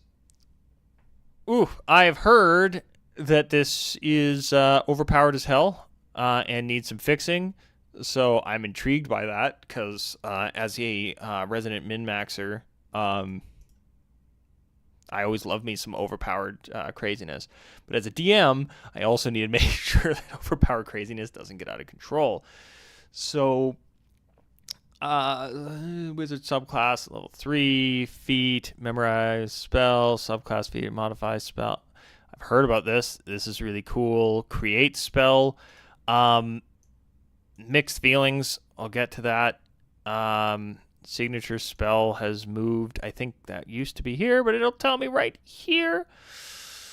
Player's Handbook Survey 21. Spellcasting now allows you to use your spellbook as a spellcasting focus.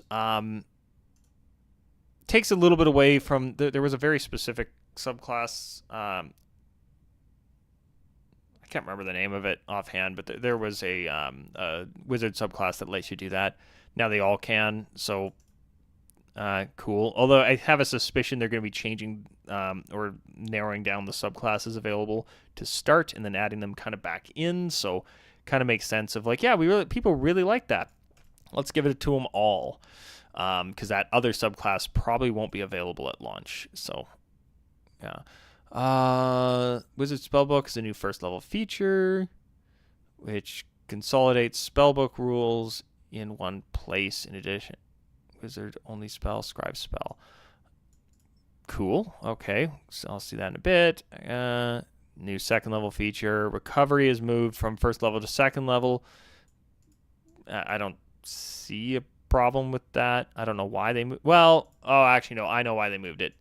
Probably for the multi-class purposes of like, no. If you're going to take wizard, you got to take at least 2 to get that. That's my assumption. Is this is a multi-class decision.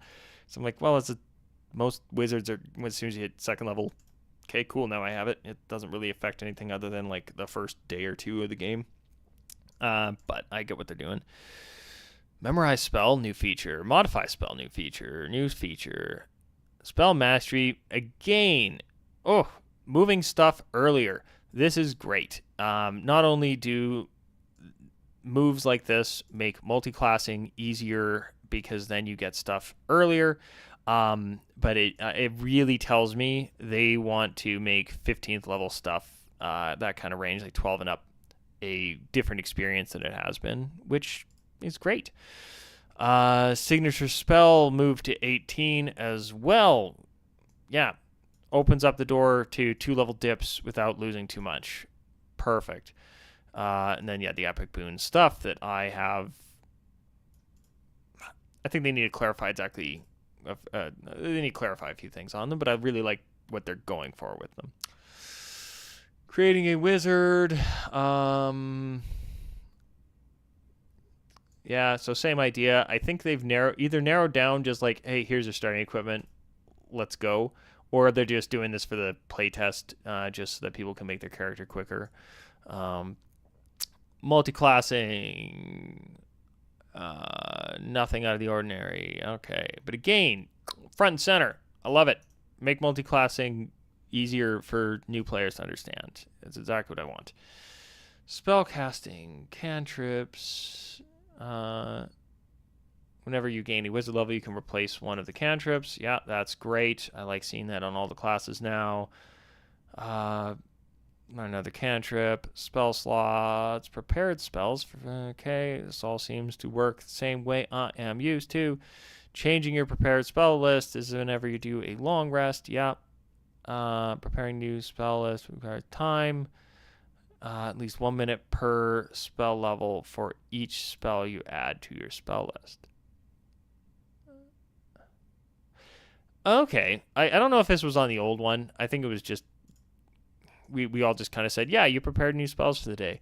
But that is interesting that, like, yeah, I can't remember if this was there before and I just missed it.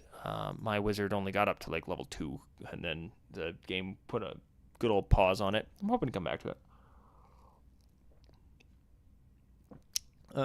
Wizard spellbook, first level. Tiny object. Contains 100 pages, each of which can hold a spell. Oh, you know. Writing a magic cipher using spell, scribe, spell. Oh, okay. I see what they're doing. That's fun.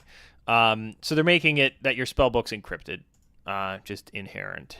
That's a good little change. I like that. Nobody can read it but you, basically, unless they have a magical way of doing so.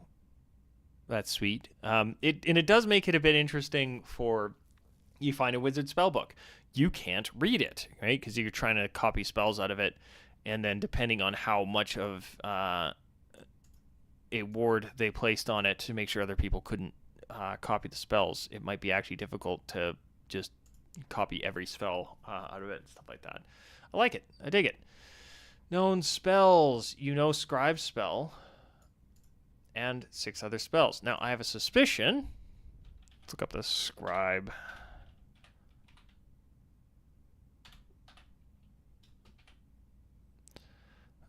Scribe spell. Scribe spell. First level transmutation. So it is level 1 spell.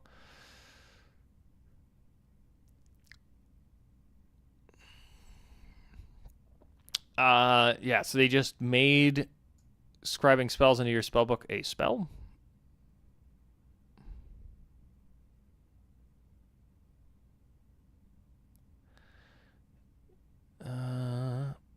Oh yeah, they have to use identify or scribe spell to figure out what the spell was. Okay. That's all right. I don't mind that. It could be worse. A blank book work.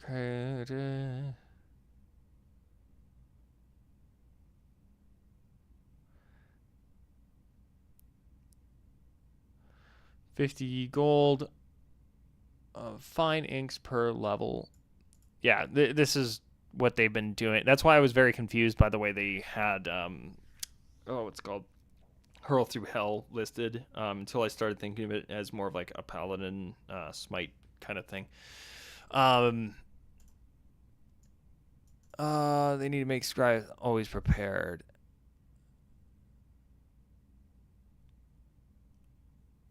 Isn't... You raise an interesting point, Kai. Your spellbook could be lost, and then you need to, like, especially if you have a dick of a DM, but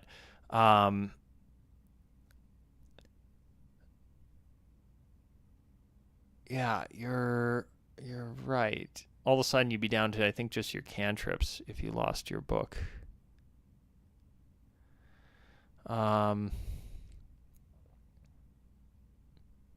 Yeah, and you're right. Scribe spell is in your spell book.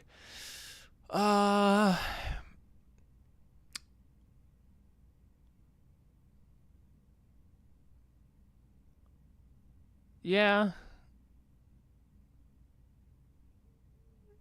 Yeah, that could be interesting. And yeah, if you lost yours, you're right. Took me a second to get exactly what. So Kai here in the chat has brought up something very, very important. This is why semantics really matter. Oh, I love semantics. Scribe spell is in your spell book. It's not you know it.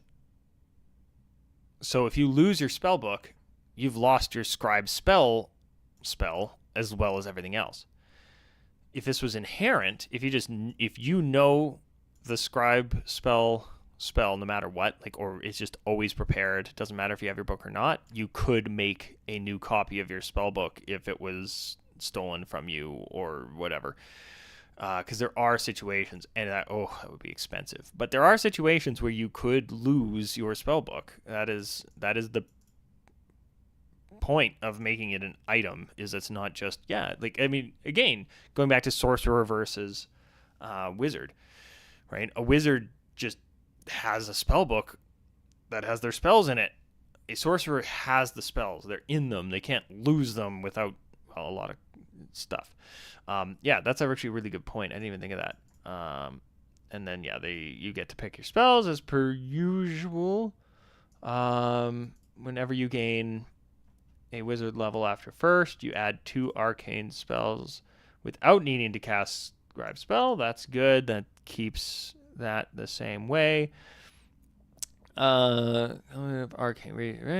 Some wizard features also add spells to your spellbook. Okay. Ritual caster.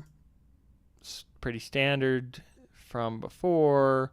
Creating another spellbook. You can have more than one spellbook. You can create another one.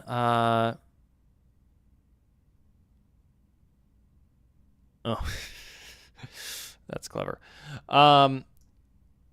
You can have more than one spellbook. You can create another one, perhaps as a backup or replacement, by casting scribe spell on a blank book. Doing so adds a spell as normal and makes the book your spell book.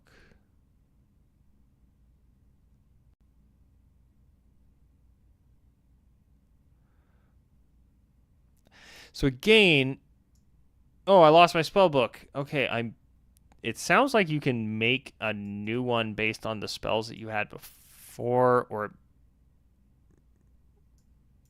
yeah, some of this is a little clunky. Some of this is a little clunky, but it's so that this is trying to cover the bases of like, I lost my spell book. Now my class doesn't exist.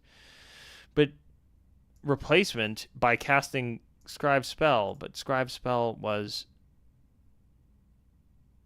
maybe is well, yeah, because then if you lose it but you don't have it prepared, how do you get it back? Yeah, no, you're right. This should be just it's always prepared. Yeah. Spell's appearance. Yeah,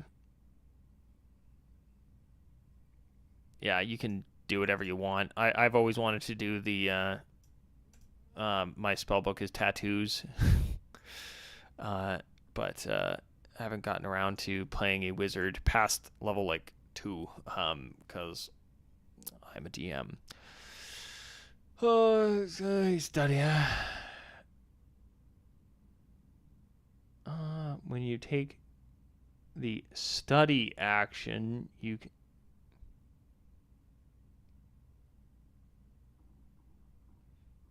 I don't know the study action. This might be something new that from an Unearthed Arcana, or just something from the player's handbook I've just never paid attention to.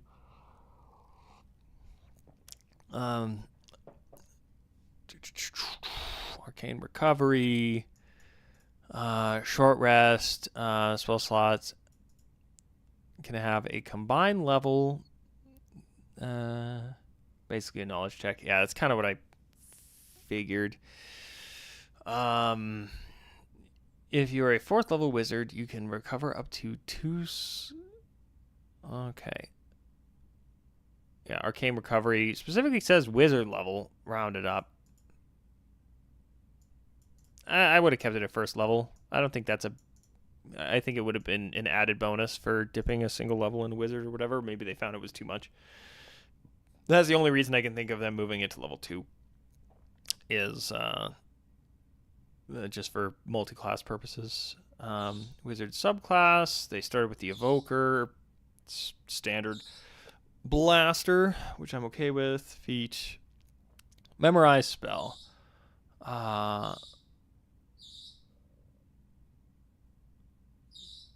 Okay, memorize spell is a spell. Oh, this is the reason why I think moving...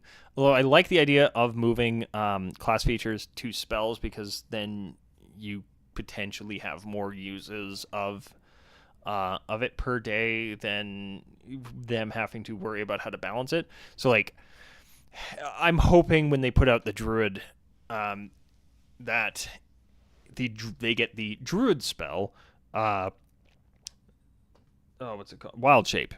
Right, because then you have it, you cast it at level 1, you're a level or a CR whatever creature or something like that, and it changes as you go up in level, or if you cast it at higher levels. But then you can do it a whole bunch of times a day versus you were limited to X amount depending on proficiency bonus or something. I think it was just X amount per day depending on your straight up level as a druid.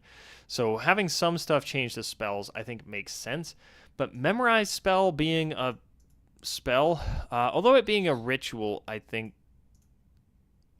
makes things a bit easier. Choose a spell from your spellbook that you don't have prepared and choose another spell you do have prepared. The unprepared spell replace. Yeah, so...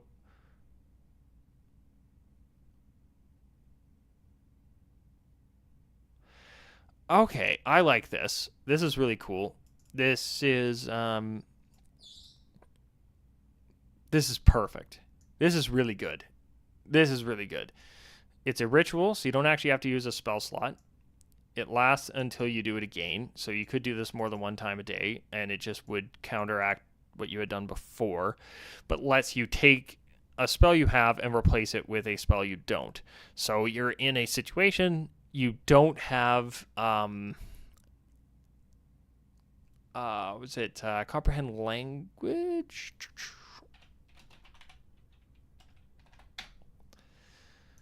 Is this written and... Yeah. Oh, I don't have... although it's a ritual too. Yeah, so it's a bad example. But you don't have a spell prepared, and you want to swap one of your spells for something that you think is going to be more useful. Another situation is we weren't expecting combat today, and we found out, oh, we're going to be heading into the lair of this beast, and oh, shoot, I don't need Identify today. You can swap it out for Fireball, right? You can switch some spells around. And it being a ritual, a lot of the spells that come to mind that I would need to swap in and out are rituals, just because I'm thinking RP versus combat of like, oh, I need to swap out but yeah, and this is only ever going to be used as a ritual.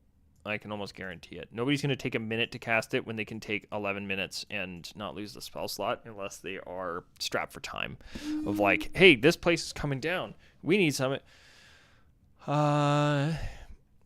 casting.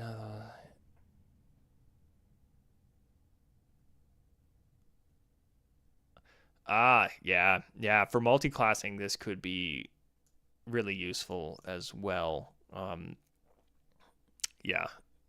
It's just a cool way of dealing with this. I think it is weird to have it as a spell. But because they added the ritual tag, so rather than saying, you take 10 minutes to do this, it's like you can use a spell slot to cast it quickly, or you can do the ritual. It is a little odd that it's a Yeah. But at the same time, again, for wizards versus a like a sorcerer, from a purely RP standpoint, this being a spell actually makes perfect sense. Because even though we call it a ritual, this invokes like a wizard. Like, okay, I gotta quickly open up my book and I gotta spend a few minutes like figuring out some calculations here and get right. This actually makes sense because they don't pull from inherent magic power within them. Blah blah blah. They have a bunch of stuff memorized, right? That's what wizards do, is they memorize things versus drawing on internal power. So having memorized spell as a spell, even though it is a little weird, it thematically makes sense too.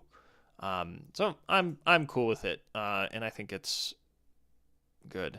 Modify spell is really neat from what I've seen. Let's create spell, modify spell. Again, ritual. Use arcane formulas in a spellbook. You can magically alter one spell you have prepared, change its color, sound, smell, or make it one of the make one of the following modifications. So being able to remove verbal, somatic, or material components. You can't remove material component if it consumes the component, but this is where we get into Wizard's version of like subtle spell and stuff. That's cool. If a spell requires concentration, damage can't. This is an interesting way of phrasing this. This is a really important way of phrasing this. It still has concentration, but you can't have your taking damage won't cause you to break it. For a second, I thought this meant you could have 2 concentration spells when I saw it here. As soon as you read it, they clarify that. That's actually really good verbiage. Because, yeah, you can't have 2 concentration spells going, but you can have, I'm going to alter this concentration spell so I cannot lose it. It will stay. Which again, put something like that on Hex. Just do it. Just have this in the in its text and make Warlocks better. Damage type, that's neat. Again, Fireball. Okay, but we're fighting, like we're heading into the fire plane. Fire damage isn't going to matter. All right, I'm going to change it all to cold, right? Or I'm going to change it all to necrotic or something. And then just the RP side of this, right? You throw a fireball and it's a cloud of necrotic damage instead of flame is fun. This is fun. Yeah, I like this. Range, if a spell has a range of at least 5 feet, so I think that is, it won't work with touch spells.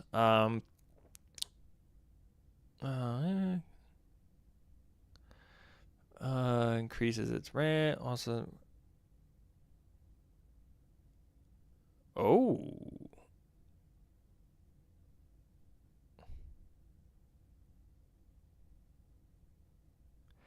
yeah, you're right. Guy pointed out something important. It just needs a damage type. It's not an elemental damage type. Or you make a. Yes. Yeah. No, you're right. Yeah, because damage type. Yeah, because the example that Kai used in Meteor Swarm, there's bludgeoning damage involved, and you can replace that with acid.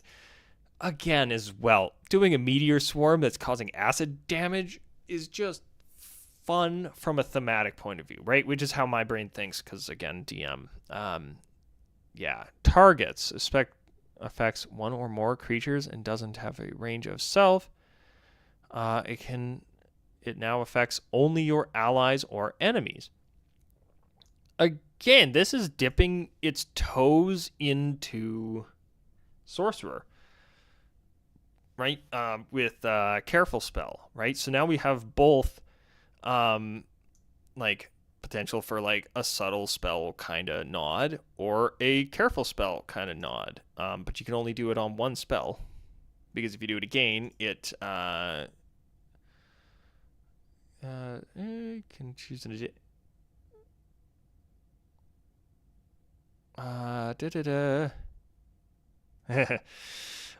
now this is cool here as well. When you cast a spell using a spell slot of 5th level or higher, you can choose an additional spell modification for each spell slot above 4th. That's not additional spells, it's additional adjustments to that spell. I like this because this is the whole wizard thing. It's their spell book, and it's why, like, when I saw the create spell thing, I'm intrigued by it. But I'm hoping it doesn't replace DMs collaborating.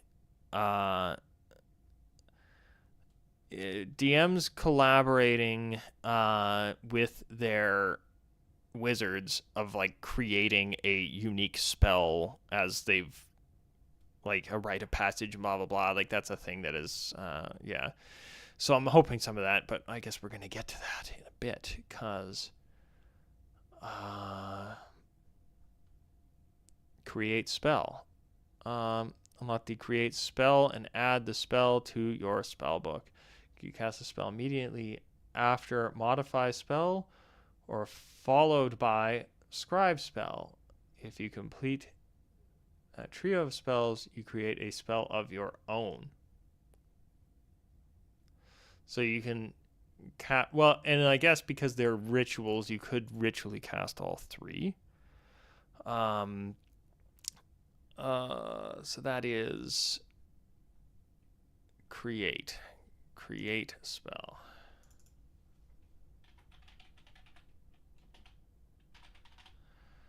Create spell, 5th level. It consumes 1,000 gold per level of spell altered by modify spell. Oh.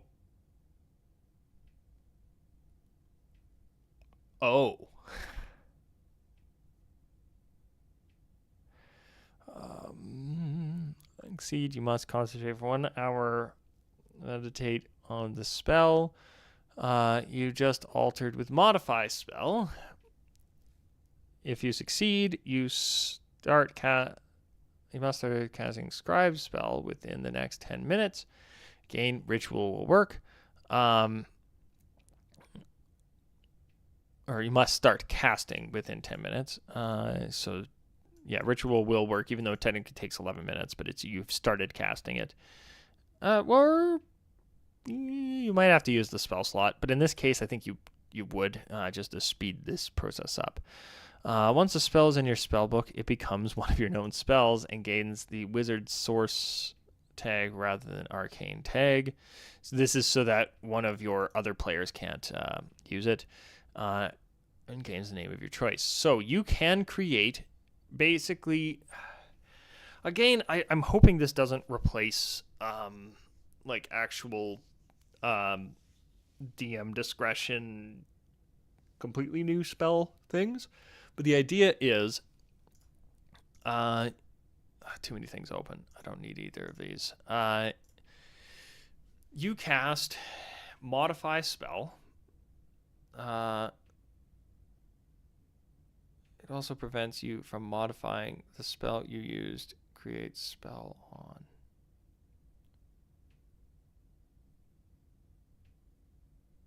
I'll have to reread that to know exactly what you mean there, but my brain is in 5 different places because I'm loving what I'm currently hearing in my head.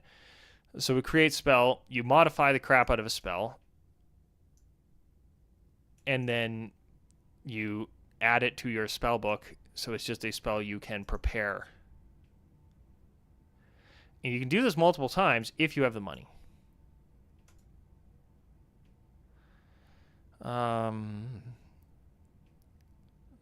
Create spell, gains the wizard tag, and lose it. Oh! Okay. you can't modify spells on the wizard list. You can only modify spells on the arcane list. I see. Thank you, Kai. That is a big distinction as well. So there are a few spells that you can't modify. But anything on the arcane list, you can then, yeah. So then you wouldn't be able to, like, if you've modified this spell, you've done the create spell thing, you can't modify it again. Good to know. Okay, that is an important thing. I do really dig this though, because again, like, feats were an option that your DM could say no to. That seems to be going away. Now feats are just part of the game. The multi-classing was a bit of a pain to find sometimes in the book and understand, and like it was, I believe, a bit up to DM discretion. That is, now it's front and center on like every class, right?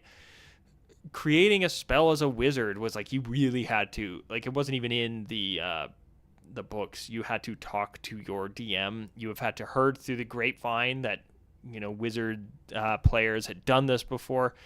Now it's just in the game. Yeah, I like a lot of these changes. Feat, create, spell. Yeah, that's what we just did. Yeah, I'm liking this. Subclass feature, feat. Subclass feature, spell mastery.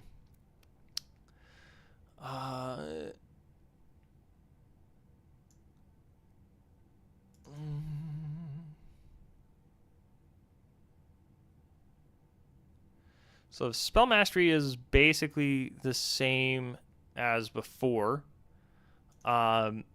Interestingly, as Kai has pointed out, spell mastery doesn't mention it has to be a wizard or arcane spell. It's just a spell. So you could potentially have a modified first or second level spell that then you have,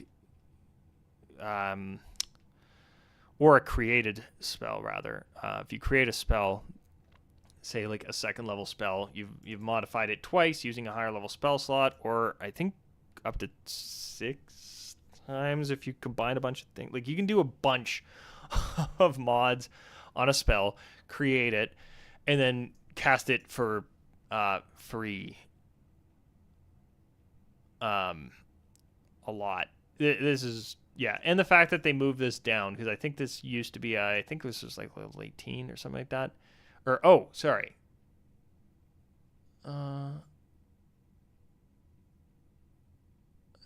Yeah, that's that. I thought for some reason I had that as signature spells. Oh, you gain mastery of 2 powerful spells and can cast them with little effort. Choose third level spell.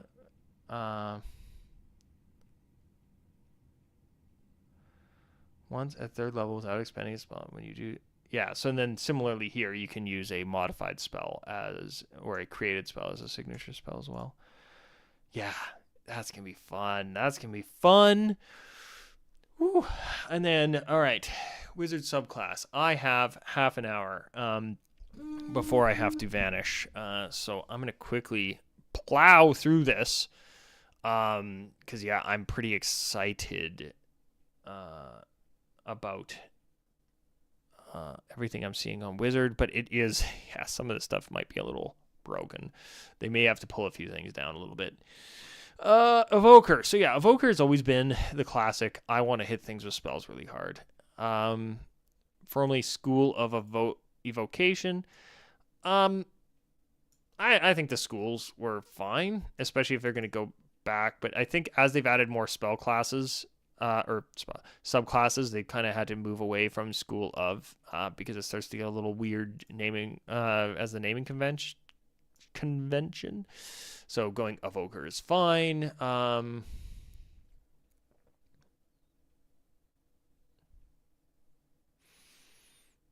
Okay, adds 2 evocation spells. Your choice to your spell book. Potent cantrip. You can also work with cantrip now also works with cantrip attack rules, not just saving throws. Okay, I guess I'll get to that. Evocation Savant. Choose 2 evocation spells from the arcane spell list. Important distinction, as has been pointed out. Each of which must be no higher than 2nd level. You can add those spells to your spell book without needing to cast Scribe's spell. Okay, that's fine. Yeah.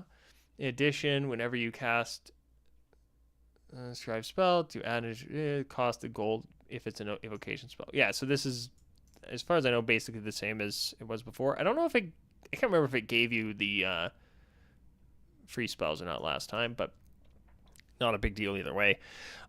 Cool, yeah. Sculpt spells. A pockets of within the effect of your evocations. When you cast an evocation spell that affects other creatures that you can see, you can choose a number of them equal to 1 plus the spell's level. The chosen creatures automatically succeed on their saving throw against the spell, and they take no damage. Yeah, Sculpt spell is subtle spell. Or not subtle. Brain. Oh, brain. Why can't I remember? Safe spell? Oh, what's the sorcerer thing? I've said it like 5 times during this. But yeah, that's... Is a dip in a meta magic pointless now? Is that what they're trying? Careful spell. Thank you. Yeah, like, is a dip in a meta magic almost pointless as a wizard now? Because you just get it? Between being able to modify your spells to basically do it and this, which, again, I'm kind of okay with because of the process, right? The sorcerer can just do it at will, and like, I'm using subtle spell, and it just happens, where the wizard has to pull out the books and modify the spell and blah blah blah. Yeah, in the case of this, as said, this is a careful spell, which again you can add to it, but just as an evoker, you just have it. It does take level 7 to mod. Yeah, so that's true. This happens at level 3 versus at level 7 and 9 for the modify and create. So this happening early, as well as, yeah, early on meta magic could be more important. But yeah, I do like, as long as this stuff isn't too overpowered as hell, because again, I'm a power gamer. I don't mind being overpowered, but I'm also a DM, and I don't want my characters to be too overpowered. Giving cool stuff that people would normally take multi-class dips, just and having them built into different classes and stuff, I'm okay with, because then it keeps. I like the classes being separate in terms of like more uniqueness to them, and not just, oh, well, I just take one level of multi-classing into it for this particular feature and then I never look at it again. It's like, well, aren't you a sorcerer? Well, technically, I've never really bothered with it. I just have one level in it because of blah blah blah. I am a wizard and I've figured out how to do this stuff. I kind of dig that. Anyway, potent cantrip. Your damage cantrips affect even creatures that avoid the brunt of the effect. Cast a cantrip on a creature and you miss with the attack roll, or the target succeeds on a saving throw, takes half of the damage, if any, but suffers no additional effects from the cantrip. Yeah, Firebolt now does half damage on a miss.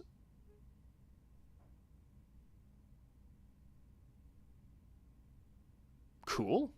As well as, like, if you have it was like Acid Splash or is Acid Splash one that, like, there's a lot of cantrips that have save or suck saving throws.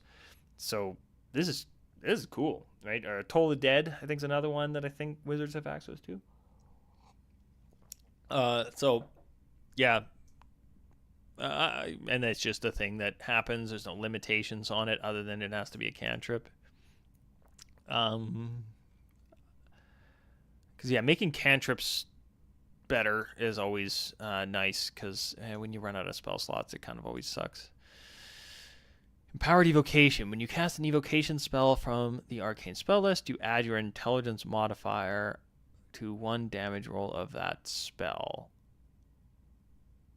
Again, arcane spell list. So your modified spells can't be empowered.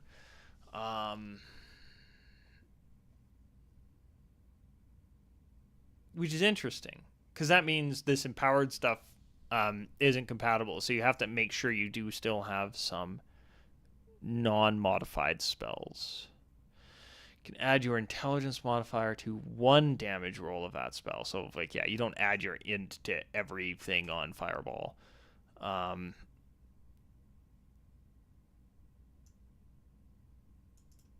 Cool. Yeah, I don't know if that was there in the past. I think it...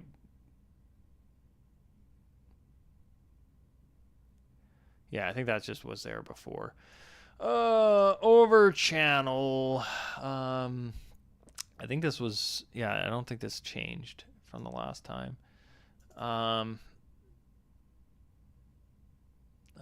First level to 5th, that deals damage. You can deal max damage on the spell.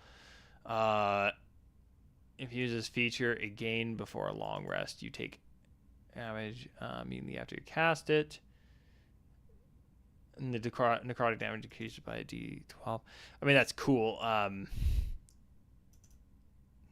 Yeah, I just like that from a RP perspective, as well as everybody likes doing max damage. And yeah, that temptation of, I could do max damage, but it potentially could do 24 damage to me is, that temptation would be strong, but I think that was there before. Overall, I don't know. Like I said, I like a lot of what I'm seeing on Wizard.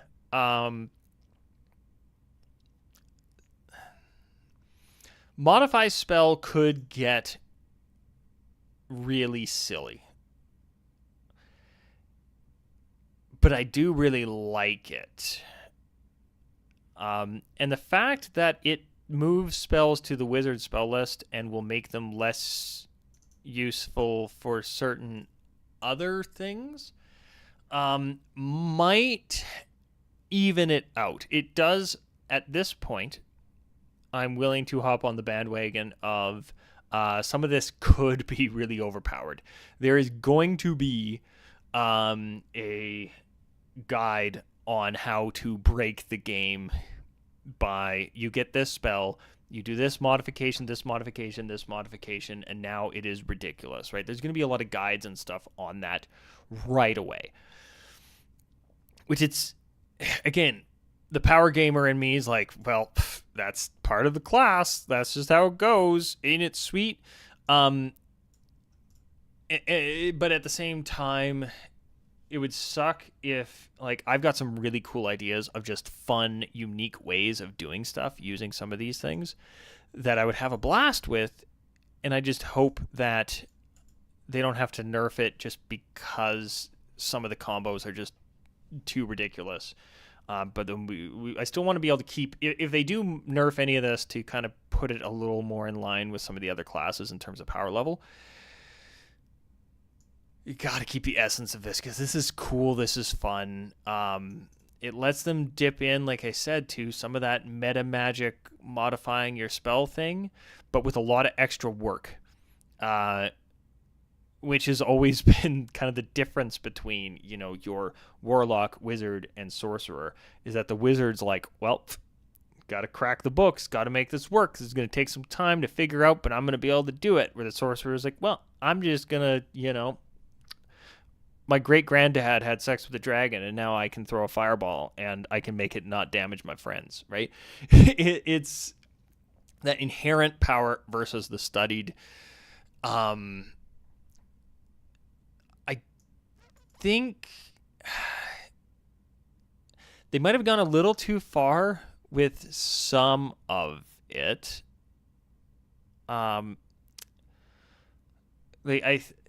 Even pulling it back of, like, no, they take half damage on, like, some of the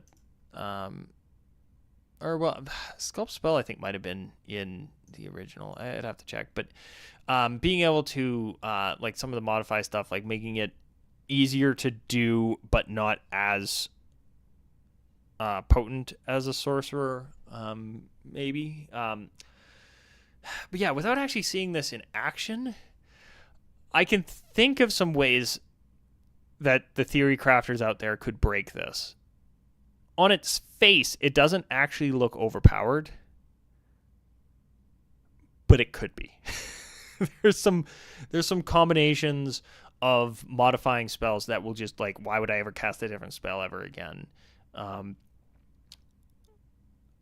Especially because, yeah, like the spell mastery and signature spell being a spell of your choice from your spell book versus having that limitation of arcane versus wizard could make for some ridiculousness later on. And again, it depends. If some of this high level stuff is overpowered as hell and is starting earlier, right? Level 14 being able to hurl stuff through hell, this had to drop to keep up with that.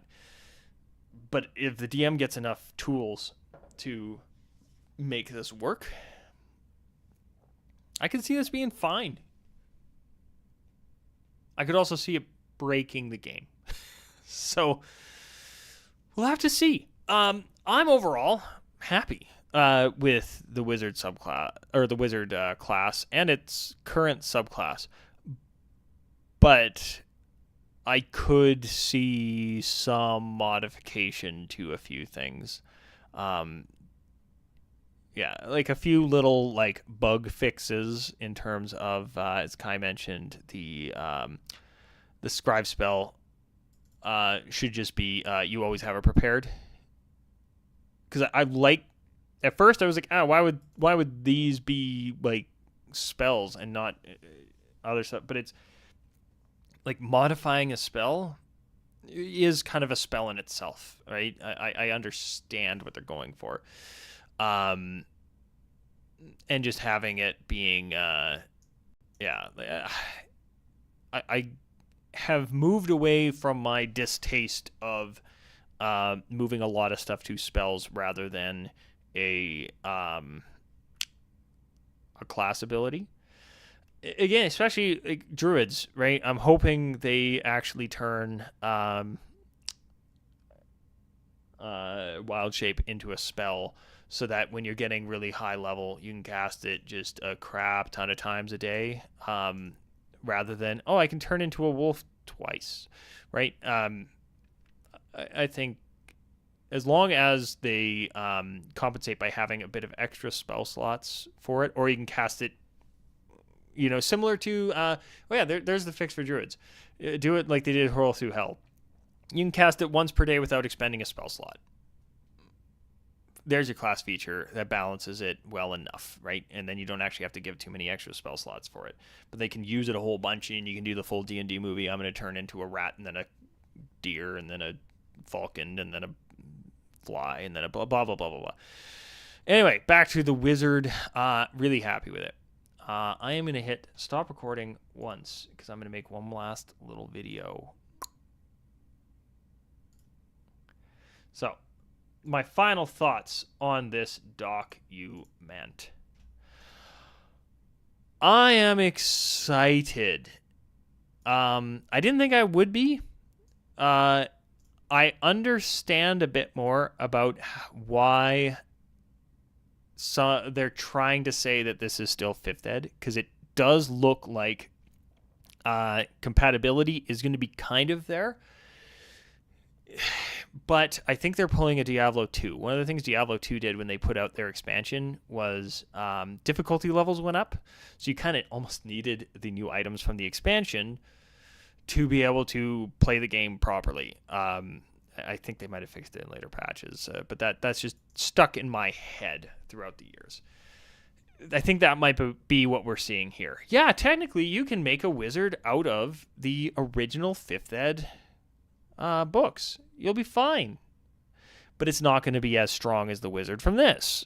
That is the vibe I'm kind of getting, is there's going to be a bit of power creep. And if they give the DM the tools they need to make that power creep playable. Thanks, 1855 number. If they give the DM the tools they need to make these higher level this higher level play playable, will a level 15 wizard be able to survive in a CR 15 encounter from whatever the new monster manual is going to be? Technically compatible is different than powerful enough to survive, right? So I have a suspicion that the compatibility is going to be a bit of a, you may have to talk to your DM a little bit to tweak it, because it's just, right? Similar to how they added like Unchained in Pathfinder, where they had to move some power levels up because certain classes just weren't balanced the way that they kind of wanted. If they make some of those changes, I think that's going to be the end of OG 5th Ed. Some of these changes here are going to be like just powerful enough that a regular OG 5th Ed character is not going to be able to keep up.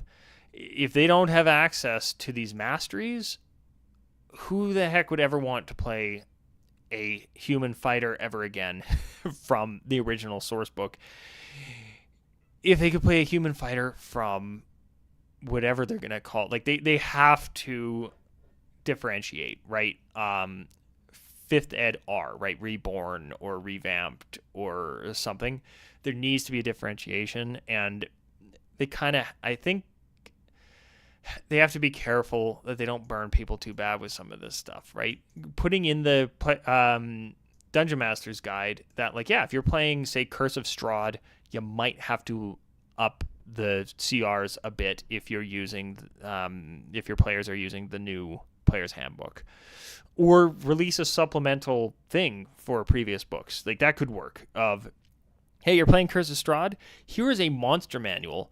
Rather than rebuying Curse of Strahd for however much they're charging for the books, here is a monster manual to replace the monsters in the original.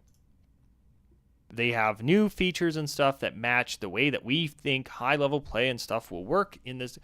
Because with any luck, I backed the Kickstarter from Matt Colville. I'm going to look through it in a future video to show how awesome it is and why I think everybody should buy his book.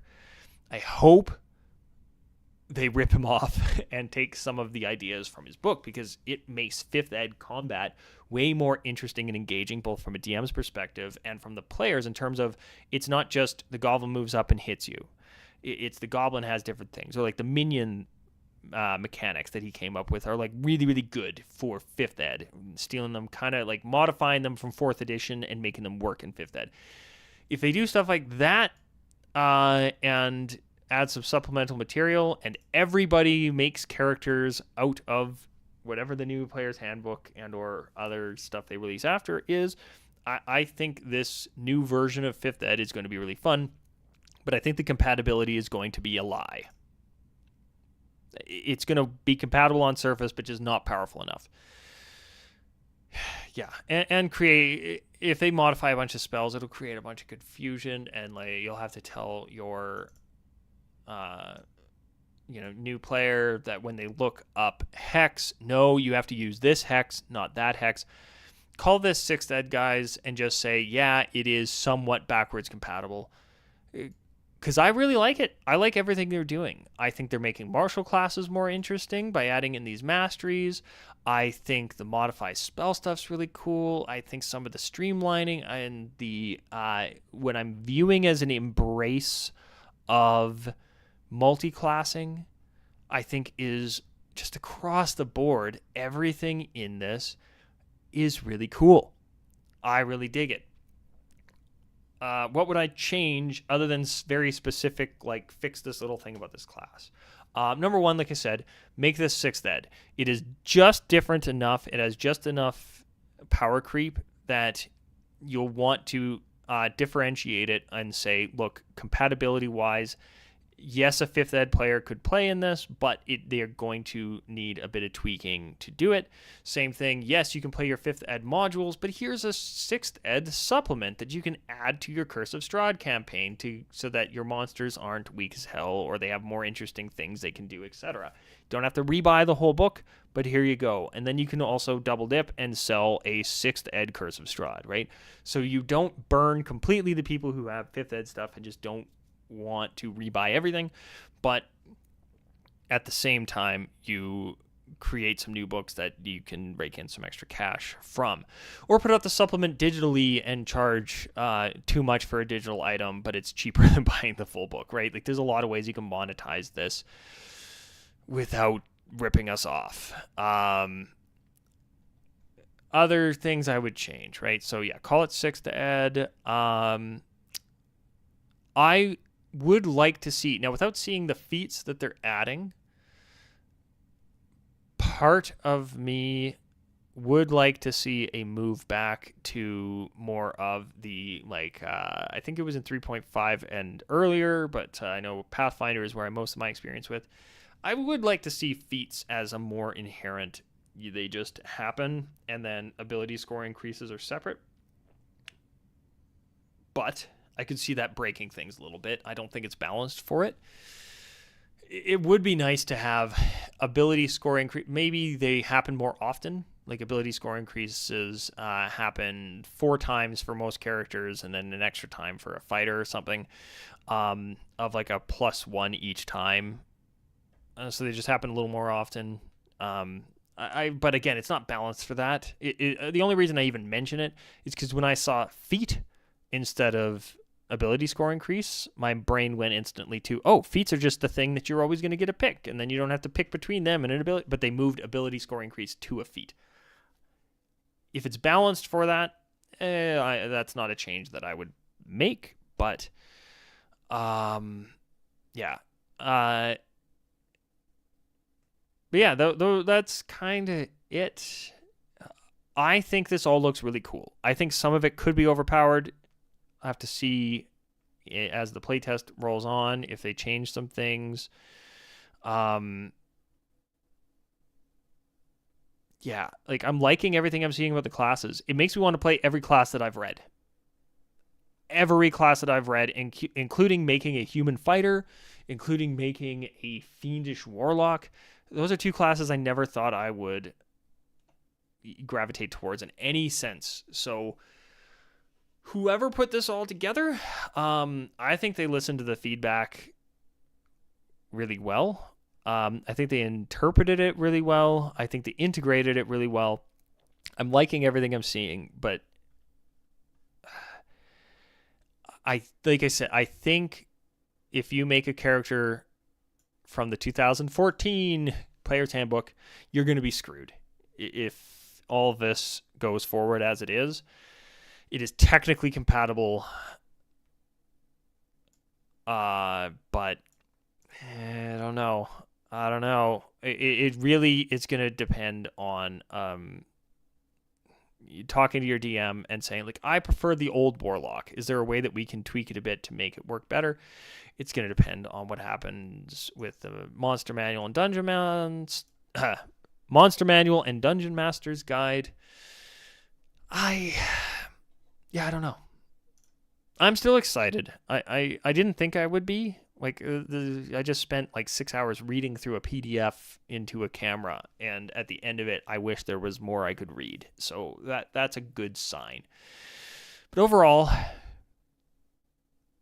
yeah, if they put out this version and my players are down for it, I'd probably keep going with this. I know there's a lot of people out there right now that are ticked off at Wizards of the Coast, rightfully so, the vast majority of it. So if you're looking at this as a cash grab that isn't going to be compatible, I can understand wanting to move on to other games instead of hopping on whatever this ends up being called. 1D&D was a terrible name. 6th Ed, Ultimate D&D or something like that, is something to differentiate it, where it has backwards compatibility to an extent, but differentiating it is, I think, could be a necessity. I am, however, just babbling in circles now because, yeah, this has been a good time. Yeah. So take a look at it for yourself. See what you think. I'm going to hit stop recording. For my streaming buddies, I mean buddy, thanks for chilling out. This was like my first live stream with people here live. So hopefully see you here in the future. I have no schedule whatsoever. I basically, if I have a video I want to make, I'm just going to do it as a live stream instead of doing it as a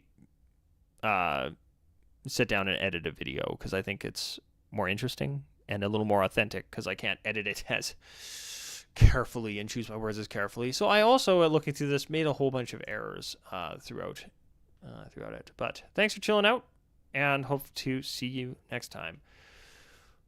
But I gotta go and have a bite to eat, because all I've had for breakfast is coffee.